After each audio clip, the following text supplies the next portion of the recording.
Oh, well, we're not as late as I feared we were going to be. Welcome, Stunthanger fans. I had to take some take some time out and watch the SpaceX SpaceX launch. They're launching a whole another 60 Starlink satellites tonight, and of course, the time overlapped with my show here. But we're on the air live now, and I've got it on my tablet over here. I'm going to try to catch the payload deploy. I couldn't get a good time on estimating on what time that's going to happen, but they put the booster back down on the ship, and it was the best shot we've ever had of it. They've finally apparently gotten a video hookup that can withstand the plasma interference from the descending booster, the Falcon 9 booster, and so we got to watch it all the way down. You could see the ship light up, and then watch it as the legs touch down on deck. And so that's the best shot we've ever had of that.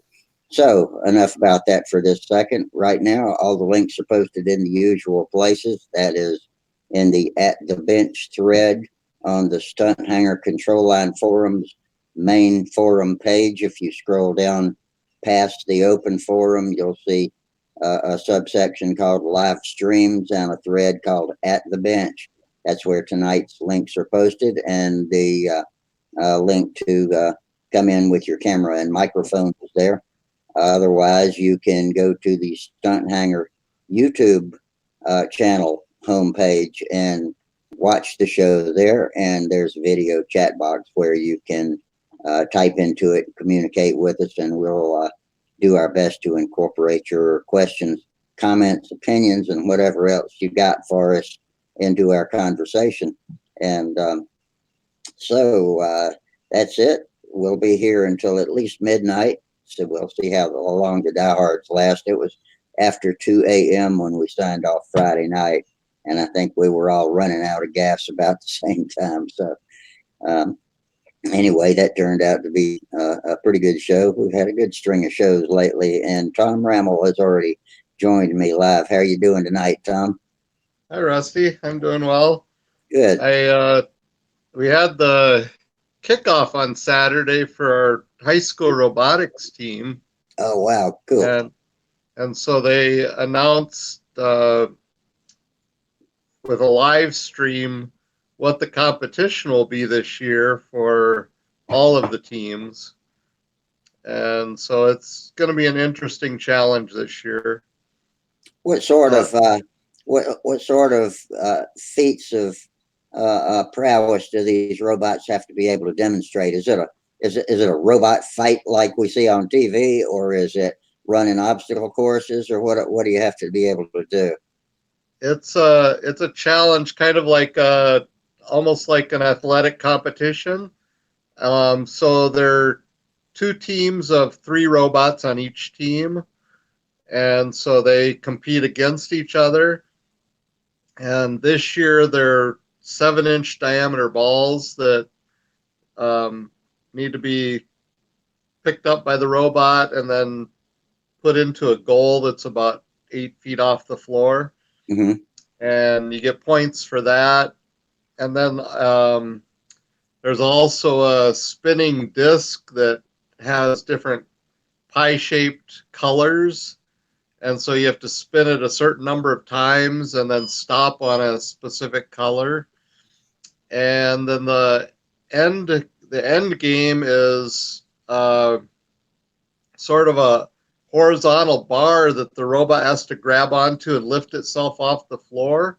Mm-hmm. And 2 or 3 robots grab it, and then if the bar remains balanced, then you get extra points for that. So they have to be able to work together and know when one robot isn't pulling its load, so to speak, and compensate. Are they going that far? Yeah, my take on it would be, on the bar, if you can move horizontally on the bar, then you could move enough to get it to balance again. Yeah. Wow. That's awesome. Do you have any pictures of these robots? Um, Um, I probably could come up with some at another time. I don't have any. I can't share. I have a tablet, so I yeah, can't share pictures from that's right. here. I forgot. Oh well, But that's all maybe really another cool. time I can show you once we get closer. We have 6 weeks to build the robot now, Okay, and then our competition starts so 2 weeks after that. so you've got your mission outline, and now comes the development and design phase. Right. Excellent. Well, that sounds like a good intellectual exercise. That's pretty cool, and that's cutting edge stuff. I mean, there's a lot of, I mean, there's nothing that robotics can't do. Given enough research, development, ideas, and need, and so hope these kids learn a lot and really get interested in it. And Yeah, there's so many it's a different great. fields. There's so many different fields of expertise you need to have. You need to understand physics and vectors and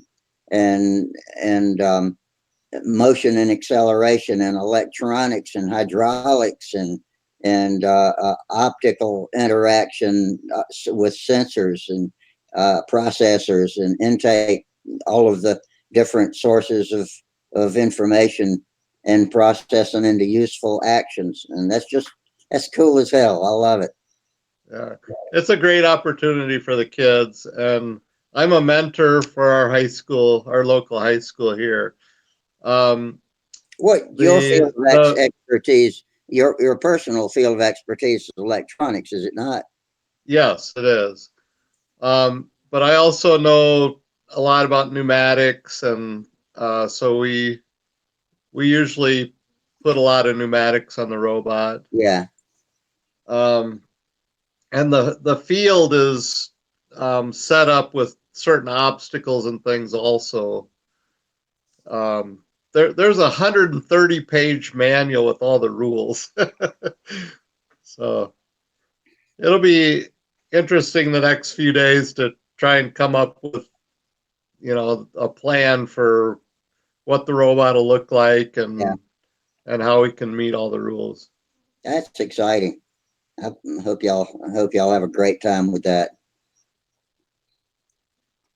My son was in a robotics club when he was in high school, and it was his physics teacher was the mentor for that club, and it was pretty rudimentary compared to what you're describing. Though they were just getting started in their first year, and all the stuff they had was a lot of stuff I donated that came from a friend of mine who passed away. And I took all of his, he used to race RC cars, and those are pretty sophisticated little machines, but, it's all about powertrains and suspensions, but it had a lot of stuff that they could use mechanical linkages and motors. And so they got started with that, and their mentor was able to hook up with some resources for um, little pieces of uh, active metal that would change shape when you run an electrical current through them, and they could make crawly bugs and stuff like that with it, but they never got near as far with programming a robot to do its task like like what you're talking about.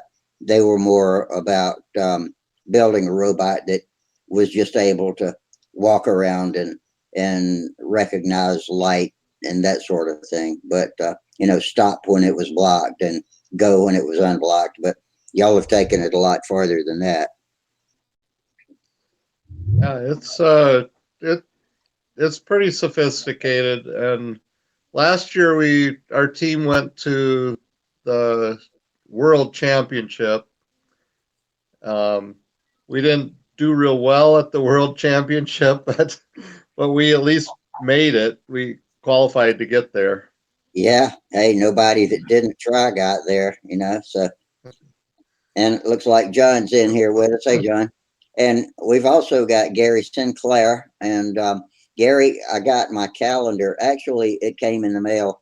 It must have come Saturday, but I didn't get it until yesterday. And I thank you for that. It's fantastic. So everybody else should be getting theirs. And I know, Gary, you sent me one that I need to forward up to New Jersey, one of our other fellows. And then there was a couple of email or mailing addresses that I still haven't gotten for you, and I think um, I'll make sure I take care of that tomorrow.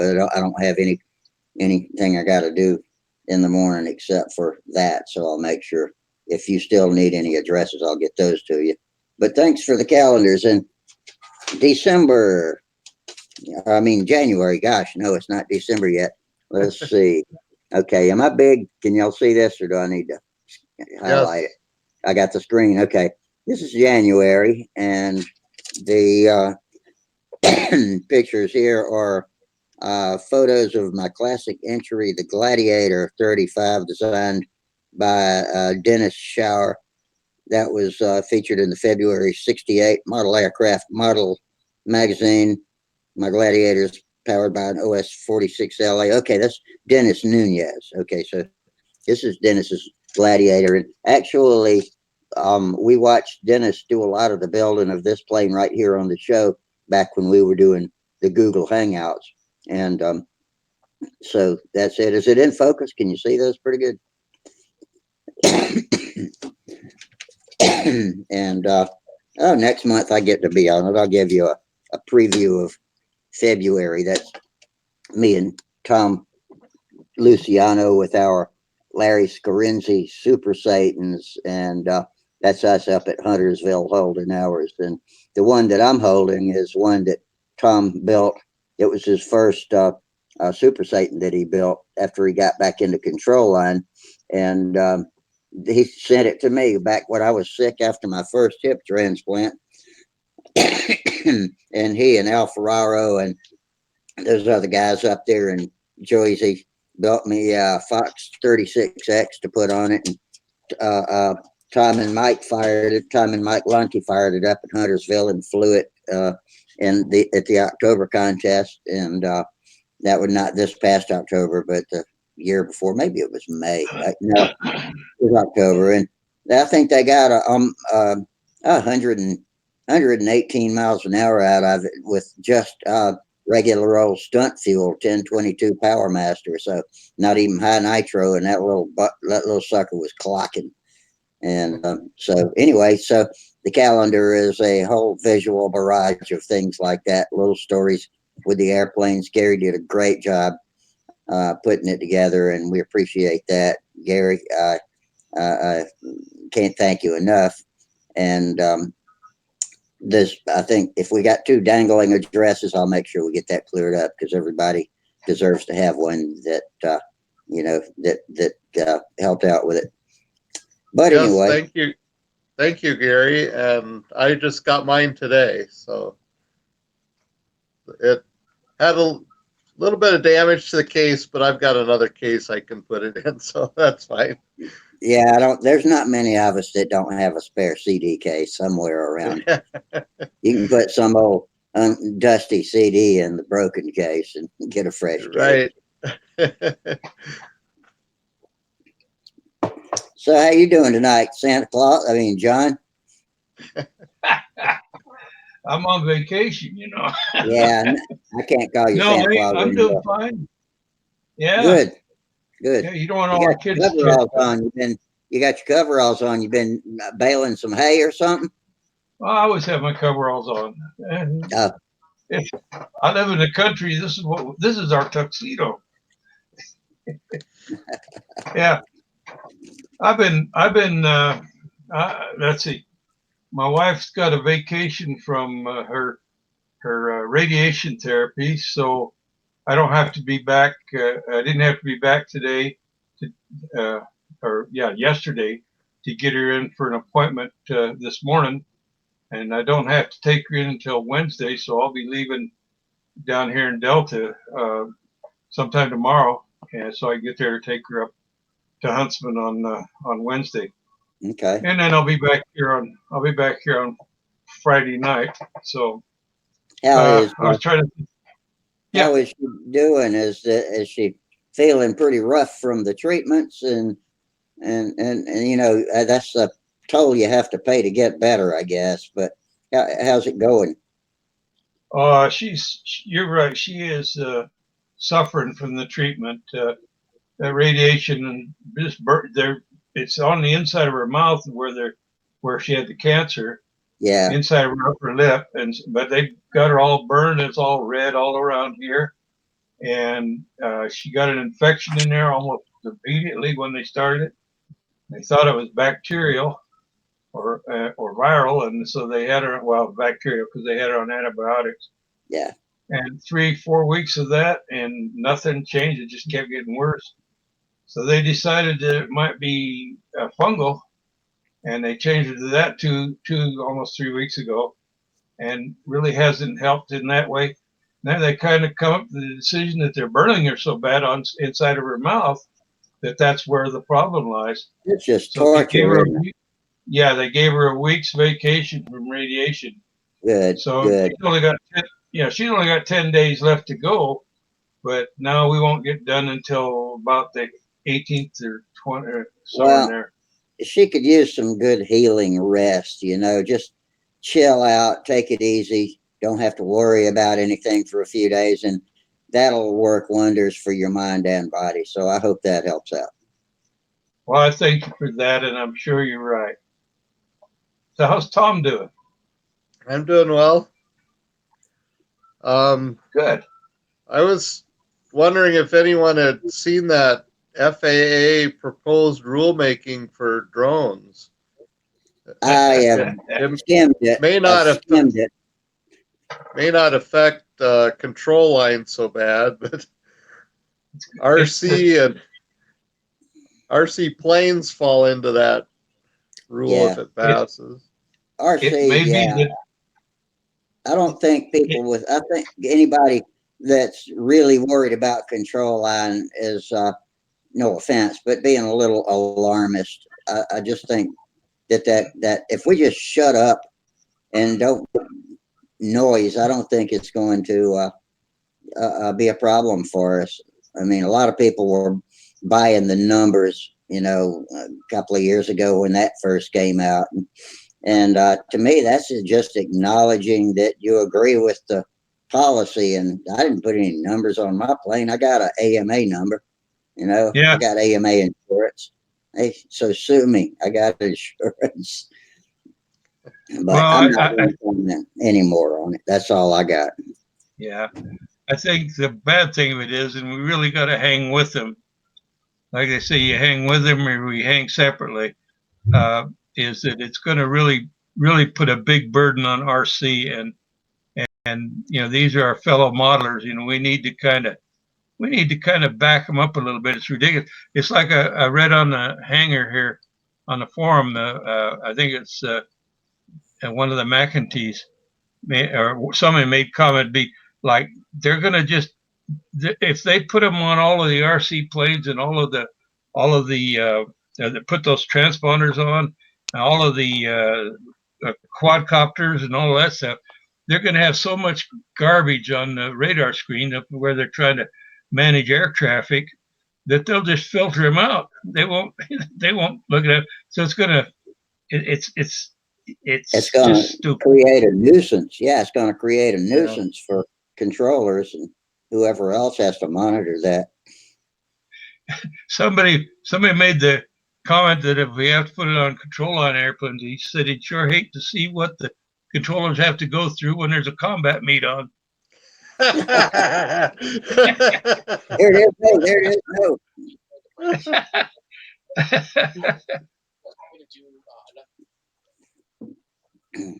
Oh, it seems Pretty like much they're just trying to get rid of the RC modelers. I mean, I don't understand that mentality. Well, yeah, but I I mean, mean, go ahead. well, for years RC planes have flown, and it's just recently we've had all these drones, but nobody's been, no full-size airplanes have been hurt or killed. Nobody's been killed from a model airplane or a drone. Well, yeah, here up in Salt Lake, we had a model airport that was just like 2.5 miles from the end of the runway for the Salt Lake International. And, we were off to the side. We were not on the approach angles. But we tried to maintain 500-foot maximum altitude. And we also had a spotter out that would stand out, watching for any smaller aircraft that were flying there. And I remember one time we had some guy in a darn Cessna, and he was just bound and determined that he was going to get into a hassle with one of these RC planes. He came in at between 400 and 500 feet and going right up and down the runway, just kept going by. I mean, he was so close you could see who he was, inside the airplane. And we finally, I don't know if they did it. That somebody says call the tower and complain about them, because they're below minimums. And anyway, it's ridiculous the things that happened years ago.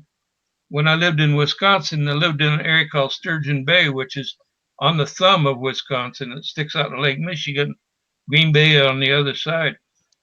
And we had a little airport there, a little Cherryland Airport.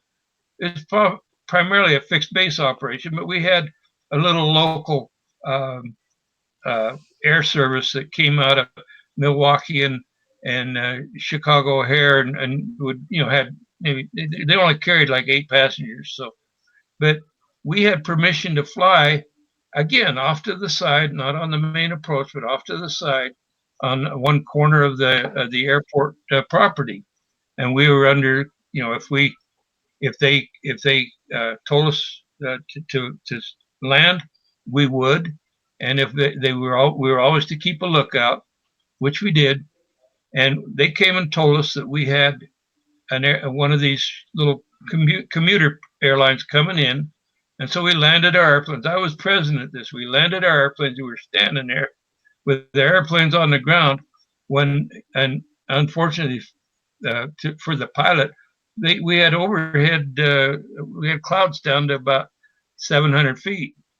And so he had to fly IFR down until he busted out from under the clouds.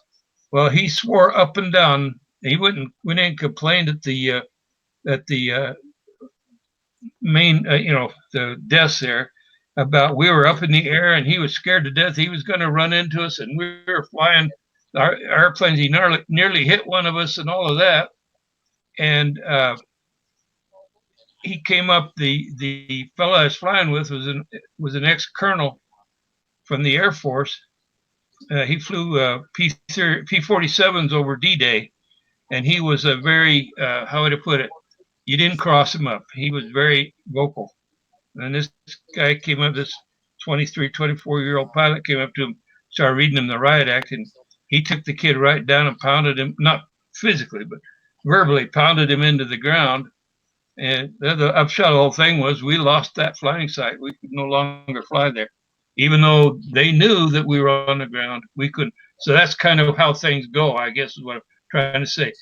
So we gotta kind of stand up, I think, for our modeling brethren. They're all modelers, and they're flying RC. Yeah, absolutely. Yeah, I didn't mean to sound exclusive, when I was talking about control liners. Although I do feel like we fall in a different category. Yeah, I respect the problems this is causing for all these RC guys, because there's a whole lot more of them than there are of us control liners too. Oh yeah. Y'all forgive me. I keep looking over. I'm trying to catch them deploying this rack of 60 satellites, but I'm not sure where they are. I don't think they've deployed the payload yet. Ah. That's the SpaceX Starlink satellites. Was Yeah, that they the launch? 9:16. I thought I was going to be late for the show, but I managed to cram it all in and click all the right buttons on time, and actually, it came out more smoothly than it usually does. So, but Hey, Hey, Rusty, I Len. can't. Rusty, I Hey, can't guys. make the Here. line. How you they doing? had a launch this morning for the Space Force. Did you know that? The new Space Force Oh is yeah, now what, the fifth portion of our military? They launched a yeah. rocket. I don't know what it was carrying, but they launched something for them. Where'd they launch from? Virginia or I'm not sure, to Kansas? be honest with you. I New wouldn't be Mexico. surprised, though.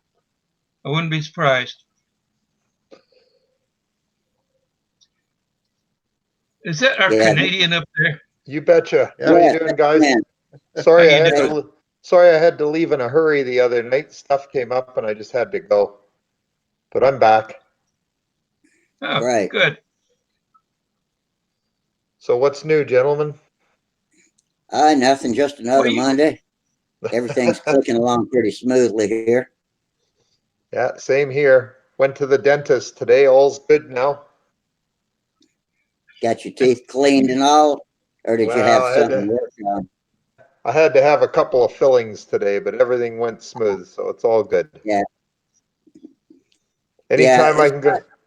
it's not as bad as it used to be back when we were kids, and Oh you'd get God, that yeah. note cane that they used to use. Man, you had a whole day of your lips wouldn't move right, and you couldn't eat. Yeah, It wears off now.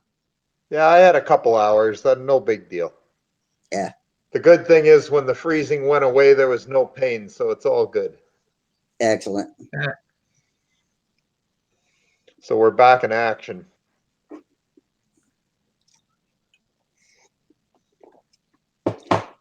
Yeah, you can go back to eating some ribeye steaks and stuff that needs You some betcha. serious chewing action. Yeah, he said I can eat anything I want, so it's all good. Yeah. So what's the item of discussion tonight? The drone thing? Well, that's what we're on now. Yeah, I started out. I had posted a note that the show was going to start a little late because I was watching the SpaceX launch of the Starlink satellite mission. They're putting another 60 satellites up, and of Okay. course, the launch is at 9:16. Well, at 9:16, I'm usually setting up the show, changing all of my That's right. titles and descriptions, and turning on the right switches so everything flows when 9:40 comes. Smoothly. And so I was Exactly. trying to do that out of one eye, and I had my tablet over here trying to watch out of the other eye, and actually got to watch the launch without pause, and it all went good. They had the best landing on Mystery, the drone ship, that they've ever had, because they've finally gotten some video equipment, at least for tonight, that did not kick out when the plasma from the engines got too close, because it usually kills the signal until it touches down. But we were able to see the flames from the retro rocket light the ship up, and then saw it plant its landing legs down and stand still. It was a thing of beauty, and I don't know if that was That's just a awesome. one-off stroke that the video equipment didn't blip out, but we got to see the whole thing tonight. And Cool. so the only thing left is the payload deployment, and whether they've done that or not, I don't know. I keep looking over at my tablet, but I have to stop it because it's coming through the same router that y'all are, so I don't want to try to draw too much through it and screw the show up. But hey, that's a small sacrifice. I'll watch it on the reruns, and hopefully everything went well with that. How you doing, Steve? Not Hey, too Steve. bad. What's going on? Oh, not too much. Sure. The sarcasm is. Wrong with it. Yeah. I got my Sarcastic Starfleet you Academy shirt. I got my Starfleet Academy shirt on. They gave that to me graduation day. That was back in the future. Yeah. Feeling Samantha all. got me this for Christmas. She's always getting me T-shirts with something written on them. You feeling better, Steve? I just took some. I'm so damn sleepy. I took more NyQuil. I mean, this thing just kicking my ass. I can't get rid of it. Wow. But I feel This is better the than I dread. did last I week. can still, yeah, I can still hear it in your voice. Yeah. But yeah, when I was coming home last Monday, I mean, my body was aching so bad that I could hardly hold the accelerator Hold the pedal wheel. down on the way back Yeah, home. you said your legs were killing you. It's like you That's got an when you know automatic. it's over. Pardon me? I didn't catch the end of that. Who, me or Lynn? You. Oh, I was asking if do you have an automatic transmission or were you having a clutch and shift? No, it was automatic. It's my mom's Camry, but I tried to run the cruise control, but there was so much damn congestion and people Yeah, it's intervening not lanes safe and to shit. do I'm that like, on the Oh highway. yeah. so Well, how's your mom? How's your mom doing? Is she holding up okay and getting her monitor device figured out without too much confusion? yeah, I was gonna call today and I didn't because she says the thing goes off every once in a while, but I don't know if that's sending in data or what it's doing but they haven't called and said there was a problem, so I figure, well, it Yeah, must be. you were saying the Bluetooth drops out on it sometimes. Yeah, we found where we can put it in the house so she gets signal. So Yeah, we got that part is it worked out. Wi-Fi? Is it Wi-Fi or Bluetooth? It's blue. It's Bluetooth from the thing she wears on her chest to the telephone. And it's a Samsung telephone it won't make calls or anything, but it sends it to the tower however it does that. Wow. Yeah. But we had the problem with it. So they said, oh, look on the back of the phone. Does it have an S or a V on there? And I said, an S. They said, oh, that's Sprint. And I'm like, man, Sprint don't work around here. We'll send you one that's on Verizon. I'm like, great. We get it. They ship it to us. Has an S on the back of it. Oh, Like, God. you can retard. You must have to pass a stupid test to work some places. That's why it has S on the back. We're stupid, yeah. Who was it that has their tagline on the forum? It says, "It's too bad stupid don't hurt." I have not seen that one. I don't know. No, I've seen that too, but I don't remember who it was. It's true. I think it's Mike Griffin, but I'm not sure. That's awesome. I love it. Yeah, too bad stupid don't hurt. There are some good ones. Mine, it I've does. got two of them. One of mine is from the Hitchhiker's Guide. Don't panic, and the other one it says, and never ever think about how good you are at something. ... while you're doing it. And I've proven that one. And that is a Rusty's truth. Never ever think about how good you are at something while you're doing it. Be it driving or flying an airplane or anything else. Yeah, that's asking for trouble. Hey, Yeah, watch this. Yeah. Hey, look at this. Yeah, hey, look at this. Bang. Ask Oliver Redneck. Famous last words of a redneck. Yeah. Yeah. Hey, watch this. Jackass. Y'all remember Jackass, don't you? I got a little question, Rusty. All right. I picked me up a new web camera. Is my picture better this time than it was before? You couldn't look any better.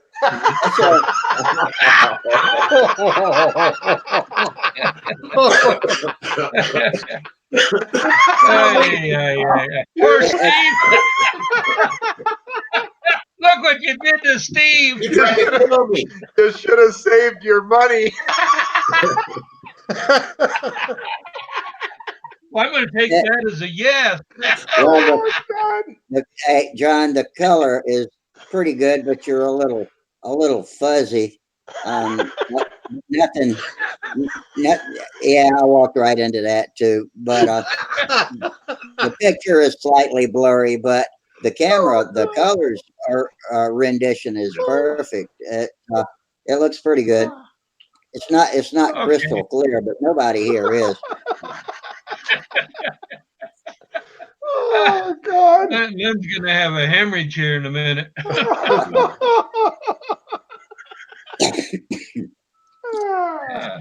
I'm sure glad I like you guys.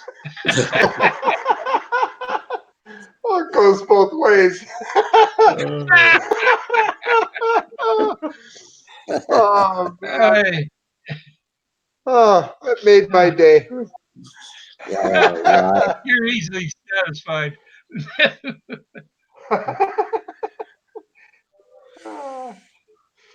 think Yeah, I'll get a new camera too.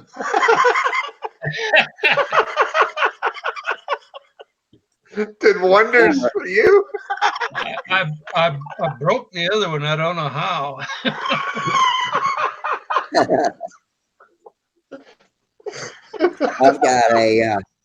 I've got a combination camera microphone. It's a Logitech C270, and it's been good so far. I hadn't had any problems. I don't know what my picture looks like on your end, but when I watch on YouTube, it looks you don't good. want to go there, Russ. Well, that's all right. I watch the reruns on YouTube sometimes just to make sure I don't say anything stupid, and it looks all right. I'll tell you what, I was looking at some pictures of me from 2 years ago when I first started doing the show, Right. compared to after my illness of the past 2 winters, and I don't look like the same person, man. I look pretty good 2 years ago, but man, I look like I've been tied to a rope and drugged behind a motorcycle now compared to then. It's called getting older. Yeah. Yeah. Yeah, but I've been getting old faster than I'm supposed to be the past couple of years. Haven't we all? I keep thinking I'm looking better as I get older, but my wife tells me different. Yeah, think about us guys. Some of us old guys get better looking as we get older, but it's not working that way with me. I'm gonna see if I can find that picture of me, and I'll show you what a visual product I Young was. Studley, you were? Yeah, Oh boy. let's see. Oh, here it is. Let me click this up. This is the title is 60-year-old hippie. Let me make the picture bigger and go back to Jitsi and screen share it.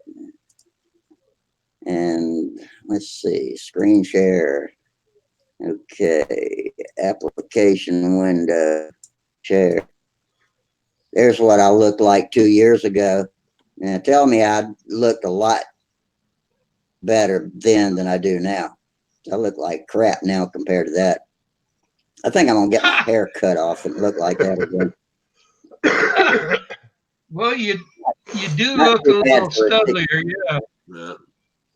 Not too bad for a 60-year-old hippie, huh? Not Yeah. too bad at all. Yeah, it looks like you just lost a little weight though, is really is all. I don't think. You know, I think I'm probably older than everyone in this Yeah, room. I'm old. You think probably which? I was born in 1956. Yeah, I think I'm I might probably be the the youngest. oldest guy in this room. How old are When you? I was John? born were in you born? 56, and I heard Denny said he was born in 54. So where does that put me and Denny with everybody? So I was born in 43. When? 61. You 61. young guy. That's what they keep That's telling the me. year I graduated. How about you, Steve? I'm I didn't 50. I was born in man. 59. 59. Okay. I was born in That's my- 56, same as Rusty. I was born in 43. Wow. Well, at least you have the most knowledge. How about you, Chad? When were you born? I was born in 57. Okay, so we got let's see, 13 years between me and John, I think. And so yeah, John, you're probably the oldest fellow in here.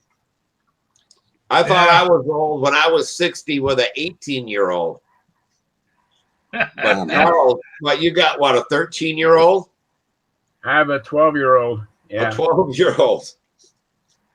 I was 60 with a 30-year-old. Wow. Well, Yeah. So I have a was that your 12 wife or year your old. daughter? That was my son. What's that? What about my daughter? No, Rusty said, was that your wife or your daughter? That's what he said to Rusty. Oh, No, I wasn't. No, she's only my wife's only a year and a half younger than me. We're having fun tonight. Oh, you betcha. That's what it's all about. Who needs Oh, Might to as well. say? Hey, you can either laugh or you can cry. Take your choice. That's my, right.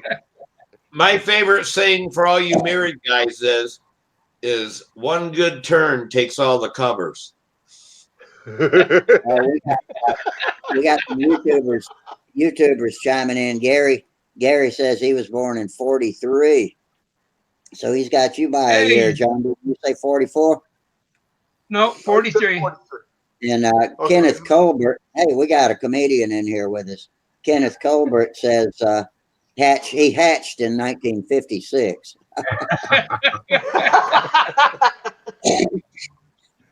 Very good. I wonder Hey, if I really that's like my calendar. I wonder if I that's the received my TV. calendar. Hey, did you get I out and get received my some calendar flying today. in this weekend, Charles? I did Friday. I did Friday. Actually, I think I told you about it. I was teaching my son and his friend how to fly. Yeah. My son has You flown said before, you're but hoping to get out and do some flying yourself because that took up all your time. yeah, I did. And I went out Saturday, but the field was unavailable that I went to, so I didn't get a chance to fly. And then today it was just too windy. It was just really windy up here, or windy down here, I should say. Over Hey, there. I don't Charles, have I didn't. Yeah. have you met up with that guy that's moved into your area yet? No, I responded today on the forum this morning, and I haven't heard from him. So hopefully he Okay. will give me a call or something. Do you know him? No, but he might be the guy you've been looking for to work with you and help you, with your maneuvers. Yeah, That'd coach be you great. up. And he That'd might be even great. motivate you to build. Might even what? Hey, He you were might motivating motivate me. you I to build appreciate a it. plane. I do appreciate the ribbing. I don't mind the ribbing. I deserve it. I earned it. And yeah, it's just yeah, I appreciate it. Yeah. Well, I got a canopy put on. That's about all I did in a week. Oh, you're So working hard. yeah.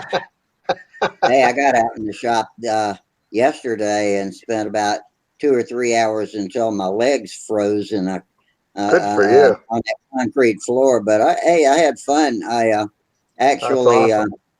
I recut some motor mounts. So, I cut aluminum engine pads that were too thick for the Hyper Viper. So I finally made a little rip fence for my scroll saw, and just a redneck rip fence with a thick piece of aluminum bar and a couple of C-clamps, and it works fine. I just drew a bunch of vertical lines. So if I put it against the fence, I can tap it with a little slag hammer and get it to slide over exactly where I want it. And it works pretty good. Perfect. So I cut out some aluminum thicker than a 16th. So let's see, that would be 3/32, right? And Yeah. so they'll probably be a little stiffer. And I cut them longer to help spread the pressure Spread the out. load. And That's right. so investigated my exhaust, and I've got those exhaust headers that Howard Rush 3D printed for me for my Mustang and my Yak 9, and I'm thinking I can cut those in half and put half one on each side, and actually use them as part of the clamping assembly for the cowl, plus bore holes so they are actually pipes that go into the canopy and let the exhaust vent right through the sides, and exhaust will be Yeah. coming out of the pipes. How cool will that look? I That'll don't know look if, good. and they're a little big to put 6 pipes on one each side, so I think I'll cut it in half and put 3 pipes on each side. Hey, it's half A, so it's got a V6 in it. Okay. Yeah. But that might work pretty well. And yeah, they're about they're a little bigger than a 1/4 inch. I'm not sure. They're not 3/8, but yeah, let's see. Probably that'd be maybe they're 5/32, I think, something like that. And that ought to look pretty good. And I think that the exhaust will, because I've got the cylinder turned. It's a Cox TD, so I've got the cylinder turned so that the exhaust blows straight out the sides of the engine, and that way they'll be blowing right into those open holes. Oh And yeah. Cool. I think you can cut a soda can out and put a right behind the engine so that the exhaust doesn't blow back into the bladder compartment, which wouldn't hurt anything, but it'll make it just gooky and greasy. So I figure that I can block, just sort of a little bulkhead to keep the exhaust contained up front. And with a bladder, there's no problem of overheating because they're sort of self-limiting. If a bladder engine gets too hot because because it's not ventilated well, it'll start to sag. If it starts to sag, the fuel will rush in and refrigerate it, and it goes right back to full speed. It'll cycle up and down doing that, but at least you know you got a problem. You know what it is. You can work on it, and until it quits sagging. Rusty, But that's an the good idea. thing about bladder fed engines is you can't hurt one because Yeah. it won't seize. Every time it slows down thinking about seizing, it self refrigerates and comes back to life. So it protects itself from burning up. Cool. Rusty, an idea. An idea here is where you got those 3 holes coming out on each side. Take a little bit of Yeah. that tin can and make a little crescent with it, pointed with it, so it's laying backwards. In order, so it's going to the air going by it will suck the fuel out, suck the smoke out. The air does they actually do point backwards. I don't know what the angle is, but so yeah. Yeah. Okay. That sounds And good. I've got a big opening right behind the prop that the air flows into, and so Okay. also speaking of working on this thing, I said I had cracked the little hole because it's just too many holes in too little wood, and that balsa is so delicate. So I cracked the hole that the venturi was poking through, and so rather than trying to fix that so that the venturi just sticks up, I took a little block of balsa and started shaping it and carving it out into an air scoop that sits on the hood of, what the air scoops on top of a Ford Boss 302 or something like that looks like, a little rectangular pop up, and so that's what I've made to park it right over where the venturi pops up through where that part was broken, and so that'll help scoop air in and get it back there too. And that'll blow directly on the exhaust gases coming out, and I think it's going to look cool. I still got a little more sanding, and right when I get it almost perfect, I'll probably break it in half and have to start over again. But I think I'll dot it with a little super glue when I get close and let it soak in and toughen up, because I'm a little ham-handed with my arthritic claws here. So It's amazing what you But can do anyway. with CA. yeah, but anyway, I had a lot of fun doing that stuff yesterday. So, Charles, does your son and his friend want to go back out flying again? I think they do. I asked my son what did his friend Brody say, and he said, yeah, he'd like to fly again. But now they started school this week, so it's just trying to find the time. Now that everyone's back in school, I'm just so glad that we've been talking about this for months. Getting together and fly, and so I'm just glad that we got it done and he got a taste of it. And he sees me fly because when he leaves his home, they go by the park and sometimes they honk their horn and this and that. So they've seen me, and so I'm glad he got a chance to fly. He was flying I had a Skyray 35 with an LA 25 on it, and it was still a little Good bit trainer. sensitive, but I was holding the handle. It's one of those Tom Morris handles with the metal Yeah. on the outside. So I was The able to bar. have my hand. I flew left-handed. I'm right-handed. I flew left-handed and gave him a chance to catch up to me, and then he put his hand in there, and I would just help him until I could feel they had control over it. And my son, he flew before, so he actually got a chance to fly without my hand on there. And his friend Brody, of course, being a boy, he wants to fly as good as my son Caleb. So some camaraderie there. Hopefully, we'll develop into him flying. Yeah. Hey, Charles. Yeah. If you want, Yes. if you want to set up a training handle setup, I'll tell you a really neat thing to do. You take two handles. You you connect one handle to the lines. You take you've got like a 12-inch section of cable going to, and you connect that to the lines. And then at the lines, you connect another handle that has at least twice as much length. So it would be 24 inches or even a little more. Now you got your pilot flying with the shorter handle. He's flying on that. You're holding the other handle back here. And as long as he's got control of it, you can just let it go limp. But if he gets in trouble, you just pull on it, and now you got control of it. And then when you got it back in control, you just slide your hand forward, and you give it back to him. That's It an works idea. Cool. That's a It good works idea. so good. That's a good idea. Somebody taught me that 30 years ago, and it worked. Can't remember who taught me, but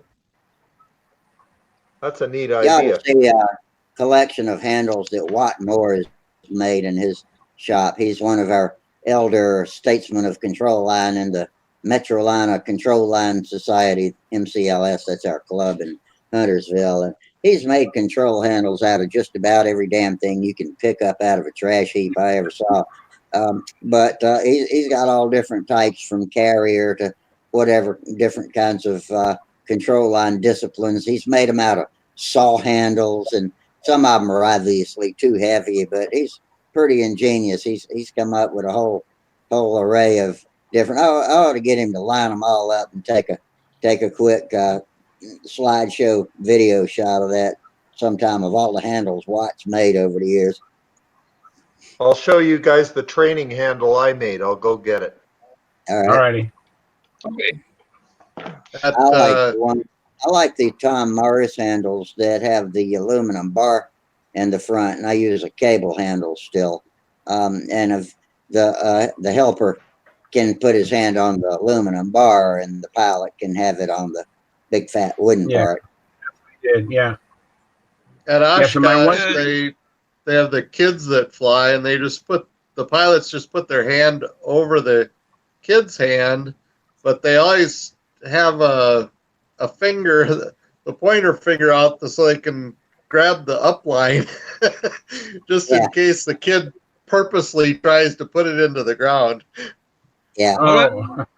That's the beauty of the system that I talked to you about, because when you put your hand over theirs or that, you can't really tell when they got it, when they're starting to get how to fly. But if you can take your hand away and let them fly it, and if they get in trouble, you can immediately just pull it back, and now you've taken it back away from it.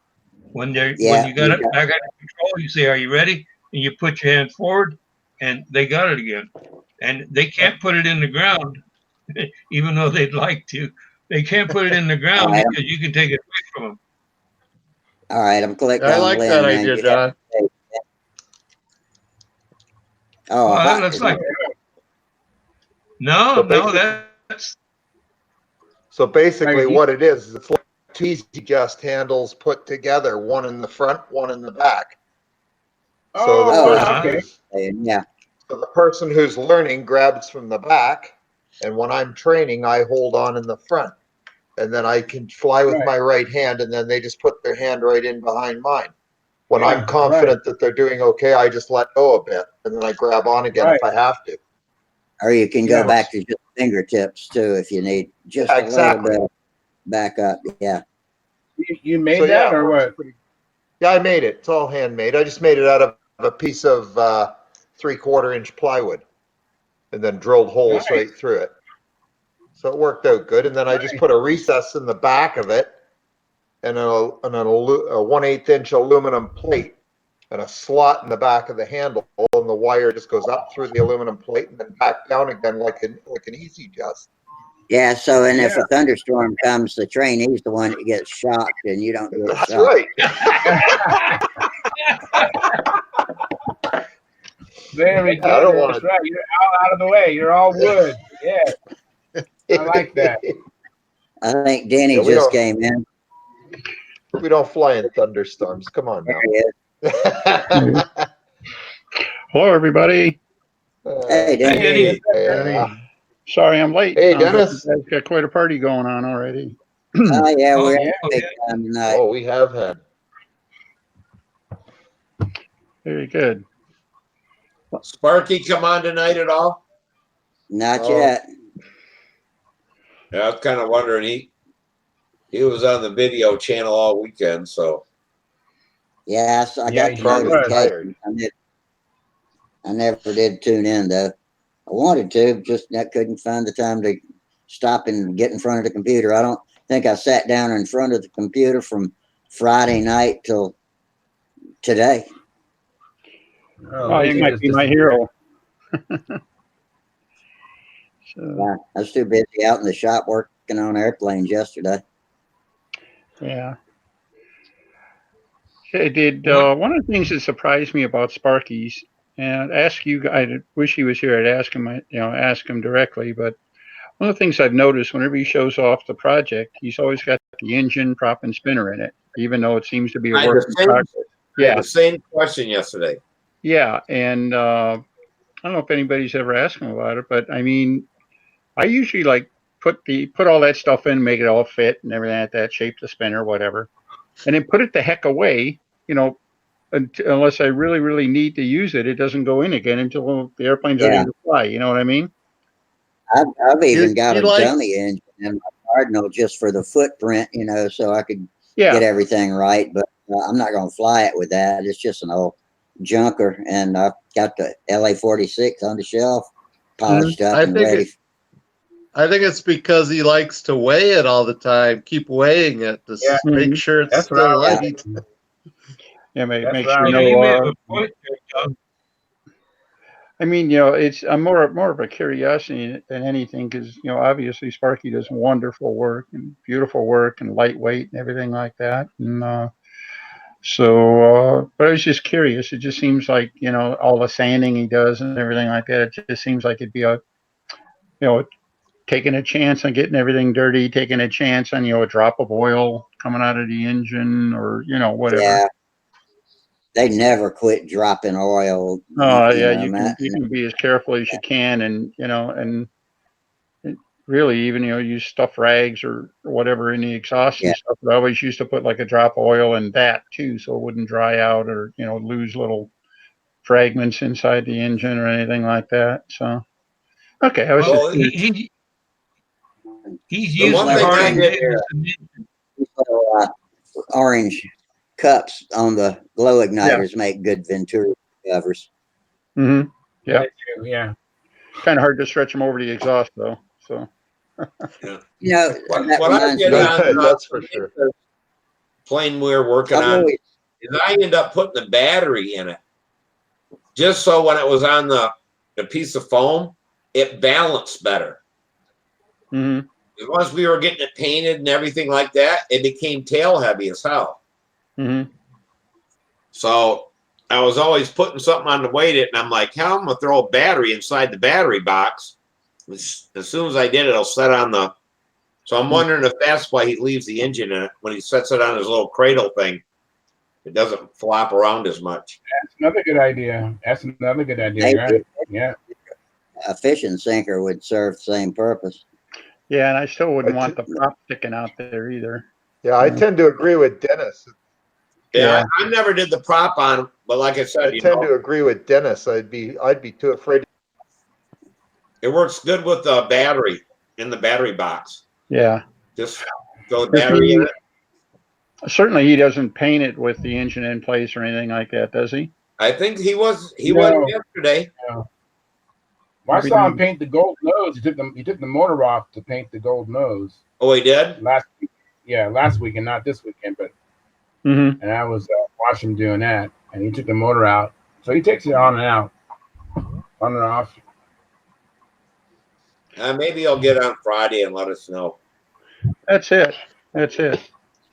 I'll tell you what, if all it takes to build light, pretty airplane, 19.5-point airplanes, if all it takes is to build them with the motor in place, I'm going to turn over a new leaf. That's all there is. Yeah. I'm pretty sure that's not going to turn out to be a great benefit. I can't imagine it's going to help me in that regard, though. So, oh well. But I think Tom is right. Just the convenience of being able to weigh it and keeping track of the weight. Yeah. Yep. Okay. Yeah, because he leaves the landing gear. I always take the landing gear off because I'm always catching them on something or. Mm-hmm. I could see, certainly on an open bay airplane like that, just that silk fan on it and stuff. And I'd be really careful. I'd want to have something like the landing gear on it just so I'd have a safe way to set the airplane down every time, But I don't know. I'm going to have to ask him about that next time he joins us. So. Mm-hmm. Maybe we can all gang up on him or something. Yeah. I don't know. Maybe color matches his engine to the front of the airplane. Could be. So if the cowl comes off in flight, you can't tell. The engine's painted the same color. Is that why everything runs as a redhead? Oh. Yeah. Oh, well. So say, like I said, we can tell him he needs to paint it green. Yeah. That's it. A green head. Thanks, Tom. Yeah, that's like it. Jeff Riley just joined us. He's out in his shop working on a plane. He said his signal's lousy out there, but he's watching us. All right. My signal. The last IC airplane I built was a Sterling Spitfire out of the original kit, and I built it for a K&B Greenhead 35. All right, so and the engine runs wonderful, so I can't blame the green paint on that. So Yeah, we did one for Samantha, but we didn't realize how loud that is with no muffler. Yeah. Pointing in at you. Like, holy cow. Deafen you. Why do you think I keep saying what?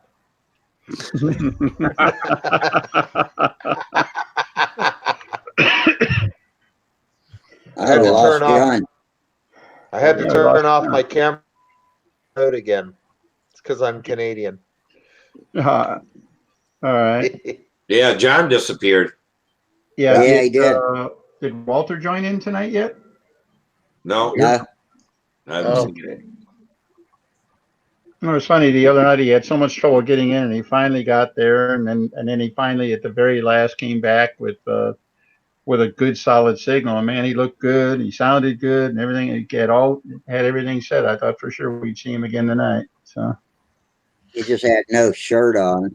That was a bit much, I guess. But what the heck? Hey, if you got, I don't think he expected. I don't think he actually expected it to work, and all of a sudden, boom! There he was on the internet, in his bedroom. So, but once he got in the groove, he had, he brought a lot to the conversation. So I'm glad we got him going. I got to give him credit for persistence. He worked at it for a while. Absolutely, that was great. Well, you knew camera kick you out, John? No, I was trying to bring up something to share here in a little bit, and anyway, I got all messed up. So I was going to show this to Denny because we were talking about twins, and somebody talked about a tandem twin, and I remembered I'd actually worked on designing one about maybe 10 years ago. Anyway, so I got it up there. I got it available, ready to go, but that's when I got punched out. So, shall I try it? You guys want to see it? What's it? Let's What's go. it? I want to see it. Sure, we're Let me waiting. take- What's let a me take Yeah, tandem? it off here. You got the stage. That means one's in the front and one's in the back. Oh, push me, pull me. Yeah, Mhm. that's not what I want.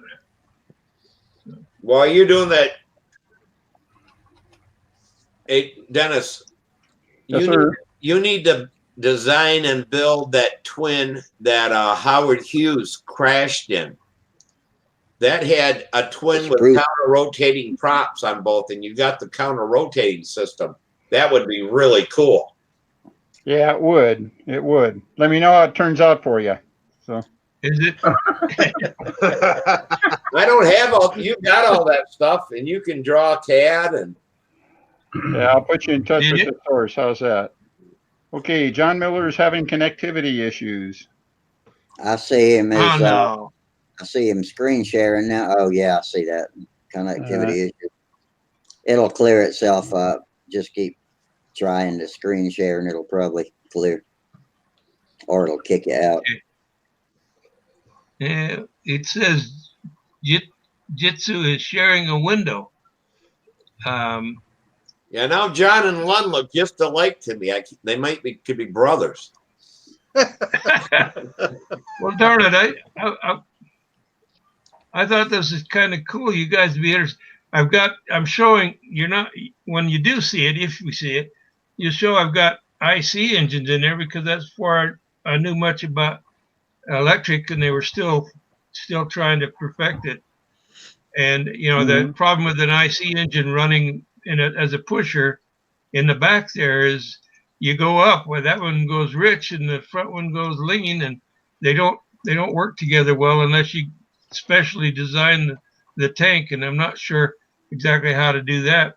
So electric would be really good on this one, I think, and you could probably do it with one battery. Um, Let's see if I can redo this. Stop sharing. You can try turning your bandwidth down. That might help you get the picture up. There you're back. All right. Okay, now let me get myself back here, and I got to play with the bandwidth.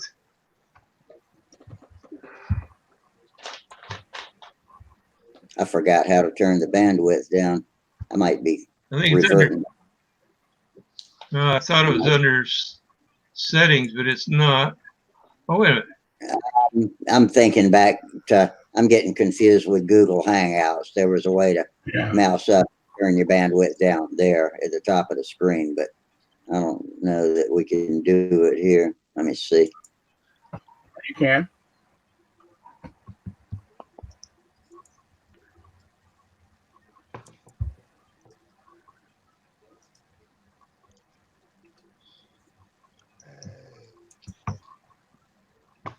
Let's see. If you hit Manage. the three dots, there's a selection low bandwidth Manage. mode. Oh, there we go. Yeah. Yeah. Yeah. Knock that down to standard or low, and sometimes that'll help. That'll help keep you from That's getting on the, kicked out. Okay, that's I on the just three dot. Manage not to video steal any quality. thunder, not to steal any thunder there, but I just wanted to show that great minds think alike. You see my screen? Yeah. Not yet. We see ya. Looks just like you. No, I Ah, just see you, Dennis. oh boy. Ah, there we go. Oh, there I am. How about Oh, now? here you go. Holy smoke! Well, from the Big top view, screen. and that you got your fins are different than what I've got, but there's a lot of similarity there. You've got your engine thrust lines just about on the same thrust line, and I've got the I've got the aft one a little higher than the front one. That's beautiful, Denny. Like I say, we must have the same nightmares. Why can't I? Oh, that's cool. there's the Denny design. I can tell that for sure. Oh, there we Well, go. Now I can actually, see it. that's actually my nephew's. I don't know Oh, why the heck it won't. It's I'm having some issues here. It should be clearer than that. No, Let instead of me try a canards. couple more. it must be a There. small picture and its original size because it's pixelated. It's just a small picture. It's Yeah. not meant to be Yeah. blown up. That Needs to. Now, It is he normally planning on having shows a up. working canard on that? Mm-hmm. Yeah, you know, my And it, brother, my older brother, had built a triple canard, and it actually flew very well. And uh-huh. always wanted to like go back and try that again. So, Yeah. Well, those are some interesting glimpses. like I say, it's all a question of you know, a certain mental state, shall we say, as in crazy people, whatever. We share the madness, I guess. So, What yeah, Yeah. is it? my brother flew that triple canard with he actually flew it with a one-bladed prop. All right.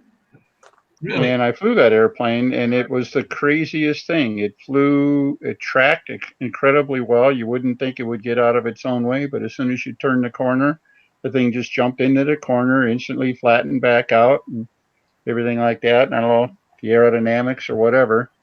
And the one-bladed prop was a larger diameter than he would have put on a two-blade, of course. So he had a big disc, but only one prop filling the disc space, which in Yeah. theory it was efficient because, you know, the two blades aren't running each other's wake all the time and stuff like that. But let's just say there's a few things I never wanted to try either, although it worked perfectly for him. So Yeah. Cool. Wow. So If it counterbalance the propeller with the weight yeah, when you do yeah. one blade. Yeah, it had a counterbalance on it. It was a wooden prop, so the single blade was actually pretty light, and it and it didn't take a lot to counterbalance. And all in all, it worked pretty doggone well. So let's Yeah. see. So what is the inline? Wild. What with the inline twin? What does that give you over? When Well, you it get takes out. well, okay, what I was going to say is when you get the motors over the wing, one of the positives, of course, is that you get all of that accelerated air off the prop over the wing. That's a good thing. But you also get upwash and downwash on the prop. And one of the things, you know, if you make the twin with contra rotating props, you know, or I should say opposite rotating props, left motor, right motor, what it means is that you end up with the two prop, you know, the blades say coming down together over the middle or going up through the middle, depending which way you do it. You actually get it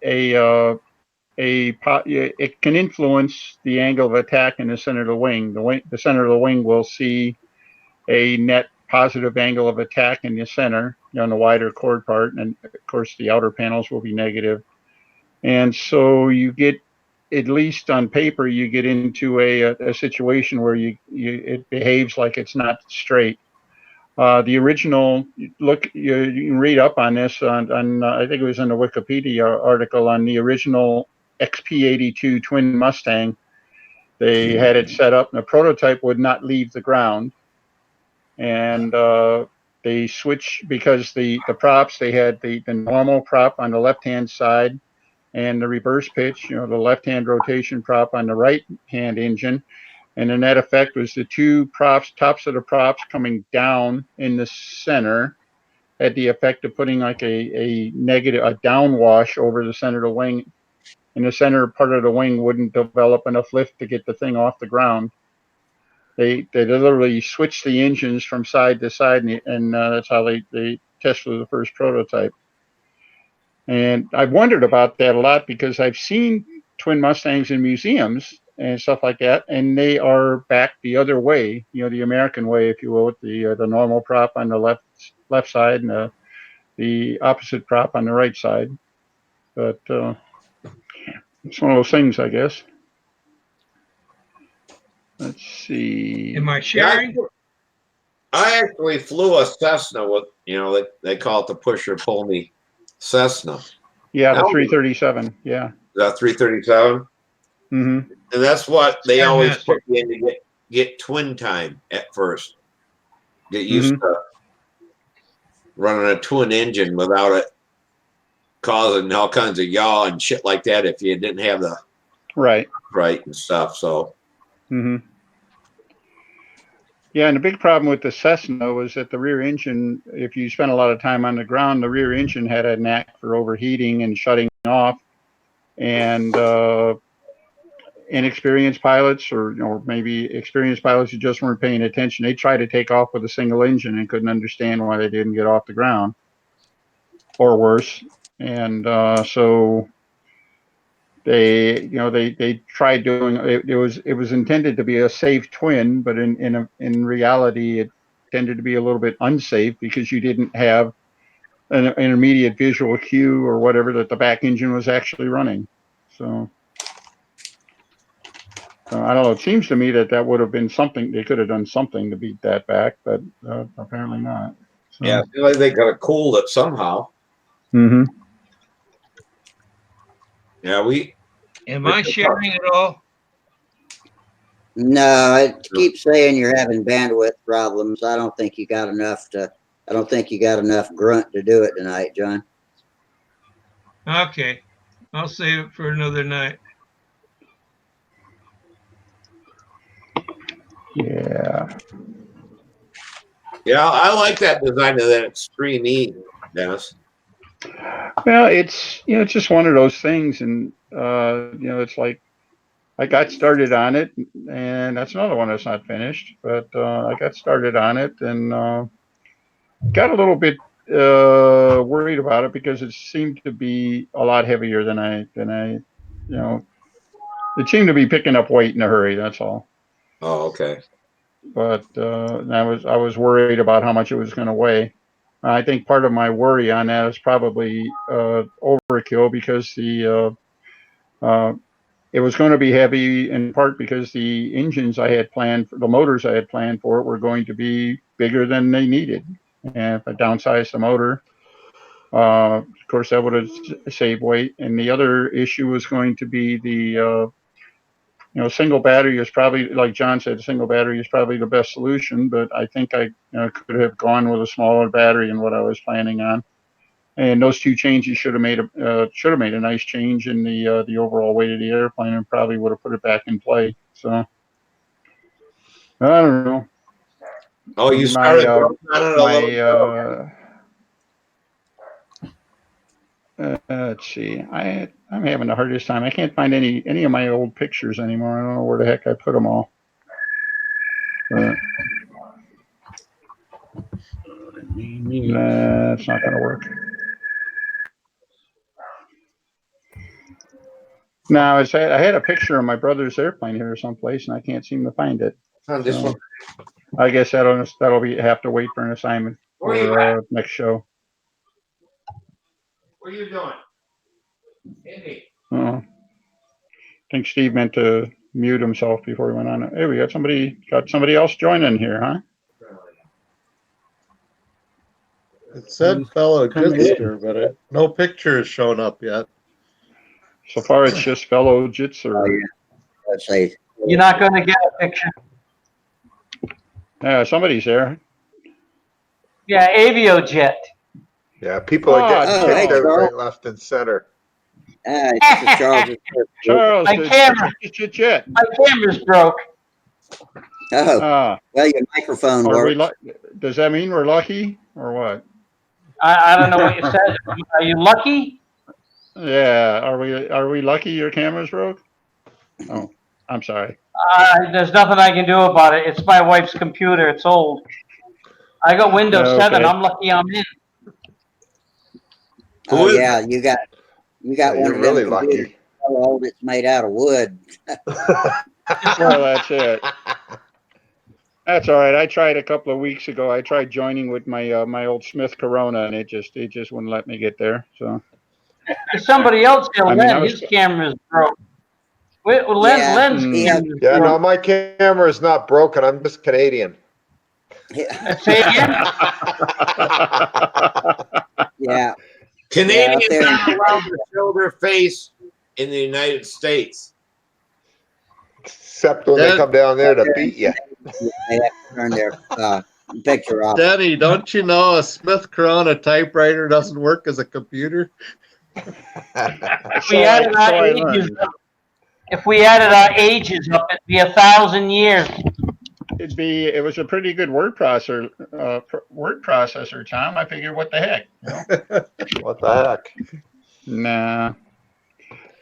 Well, No, I was welcome, actually welcome to the I show. was trying to use my camera as or my phone as the camera and microphone for that matter. And I think I finally figured out the problem is the video card in the desktop wasn't strong enough or something like that. But I don't know. It was.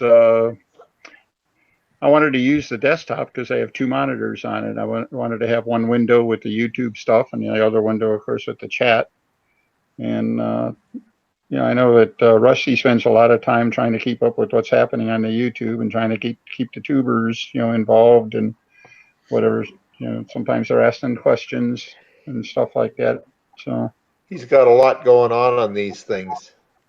that's Well, it. Plus he's always got a snack. So yeah, I'm eating pistachios tonight. Denny, all right. what I usually do is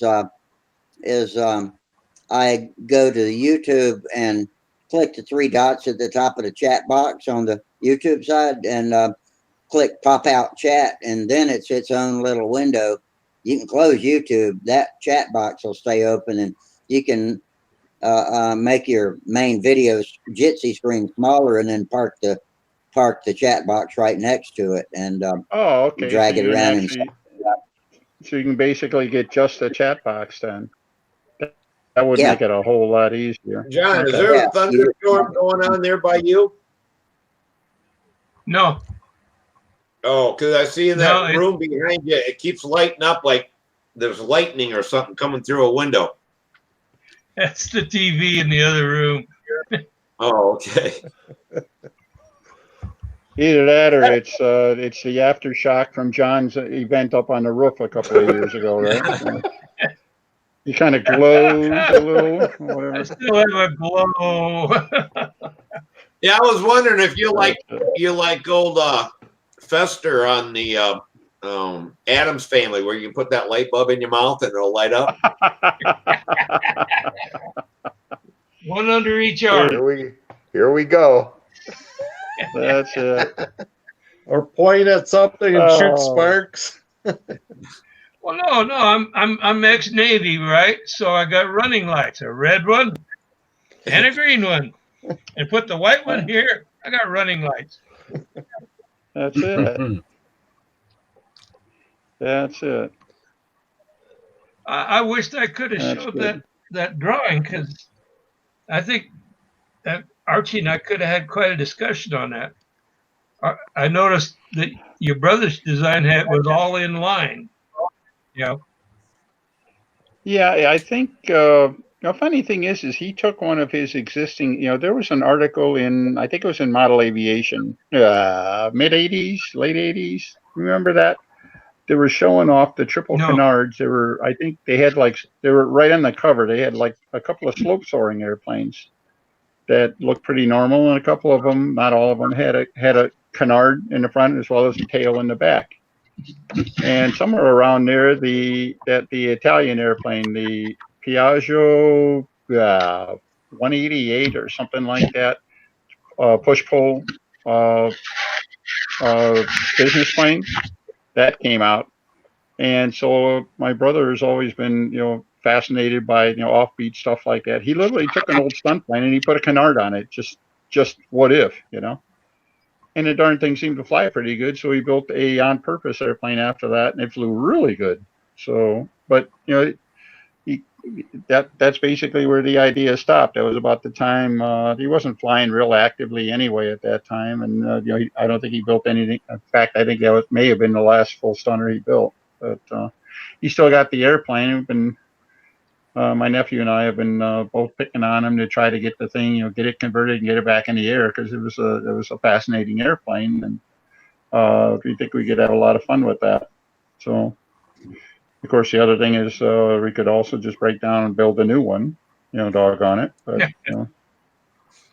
I don't know. Now, does your brother live in Ohio, or is he still back in Michigan? Or No, my two older brothers are up in the Detroit area. That's Arch and Dave, and then my nephew, Arch the third, well, he's in Kentucky, just over the border from Cincinnati. Yeah. We just got a guy that commented. Richard Schlemmer says he's joining for the first time. He says a Piaggio P180. All right. Is that what you're talking about? Yeah. Yeah. Welcome, Richard. This is his first time joining from California. Hi, Richard. We got a good California contingent around here. yeah. Yeah. Well, we interrupt their supper, I think. So. Yeah, Right. I just ate. That's about 8 o'clock in California, I think. Mm-hmm. Yep. Yeah. 8:09. Late You had your supper. dinner yet? Let me ask Charles a question, since we can't see him. Yeah. Don't forget about him. I hadn't been on the forums a lot lately, so I hadn't seen if you've been posting, Charles, talking to Aviojet, Charles. And I was wondering what kind of works of aeronautical art are you producing these days? Have you built anything new recently?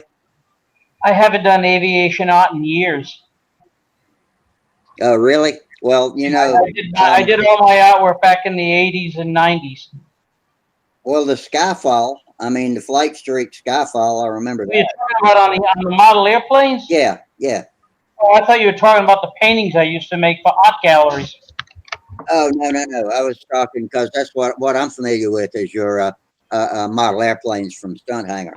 But since I hadn't been, Well, I sold the Skyfall. The Flight Streak I sold. Did you really? That's gone. Yeah, I remember you posting. The guy that. drove 800 miles to come get that. Wow. Yeah, Well, and he had a breather. He had asthma. He had a breather with him and an old truck. Amazing that he made it back 1,600 miles. Wow. Crazy. if he was able to fly it, or was he just going to display it? No, I'm selling all my IC stuff. I'm going electric. Oh, okay. I mentioned that in the forum more than once, many times. That's why they're all on eBay. Okay. Trying to get I didn't know they were all on eBay. again. I said, I didn't realize you were selling them off, but you sure did. Oh, you didn't know I was selling them all? No, but you sure I got did. them all there. I got the Stuka there. I got the MiG. I got the Argo 2. A couple other RC models I've had from years gone by. Mm-hmm. What's that blended wing I don't thing? like the cleanup. I didn't John, catch that. Charles, what's that blended wing thing you've been working on? That I don't know if you started painting it yet or not, but it's interesting. I know Which you one, had the to do a Bushy lot of Block? figuring. Yeah, that's the one. Yeah. That's actually that's modeled after an EAA airplane. All right. How did That's you not my determine? design. Yeah. I copied that. How did you determine the balance point on the model? You can do the math. You find your mean I know the aerodynamic math. center. Yeah. Well, Yeah. you do the math. Yeah. Well, it's an interesting looking plane. I do hope that you get it finished. I'm sure it'll be beautiful when you get it done. Well, here's something interesting.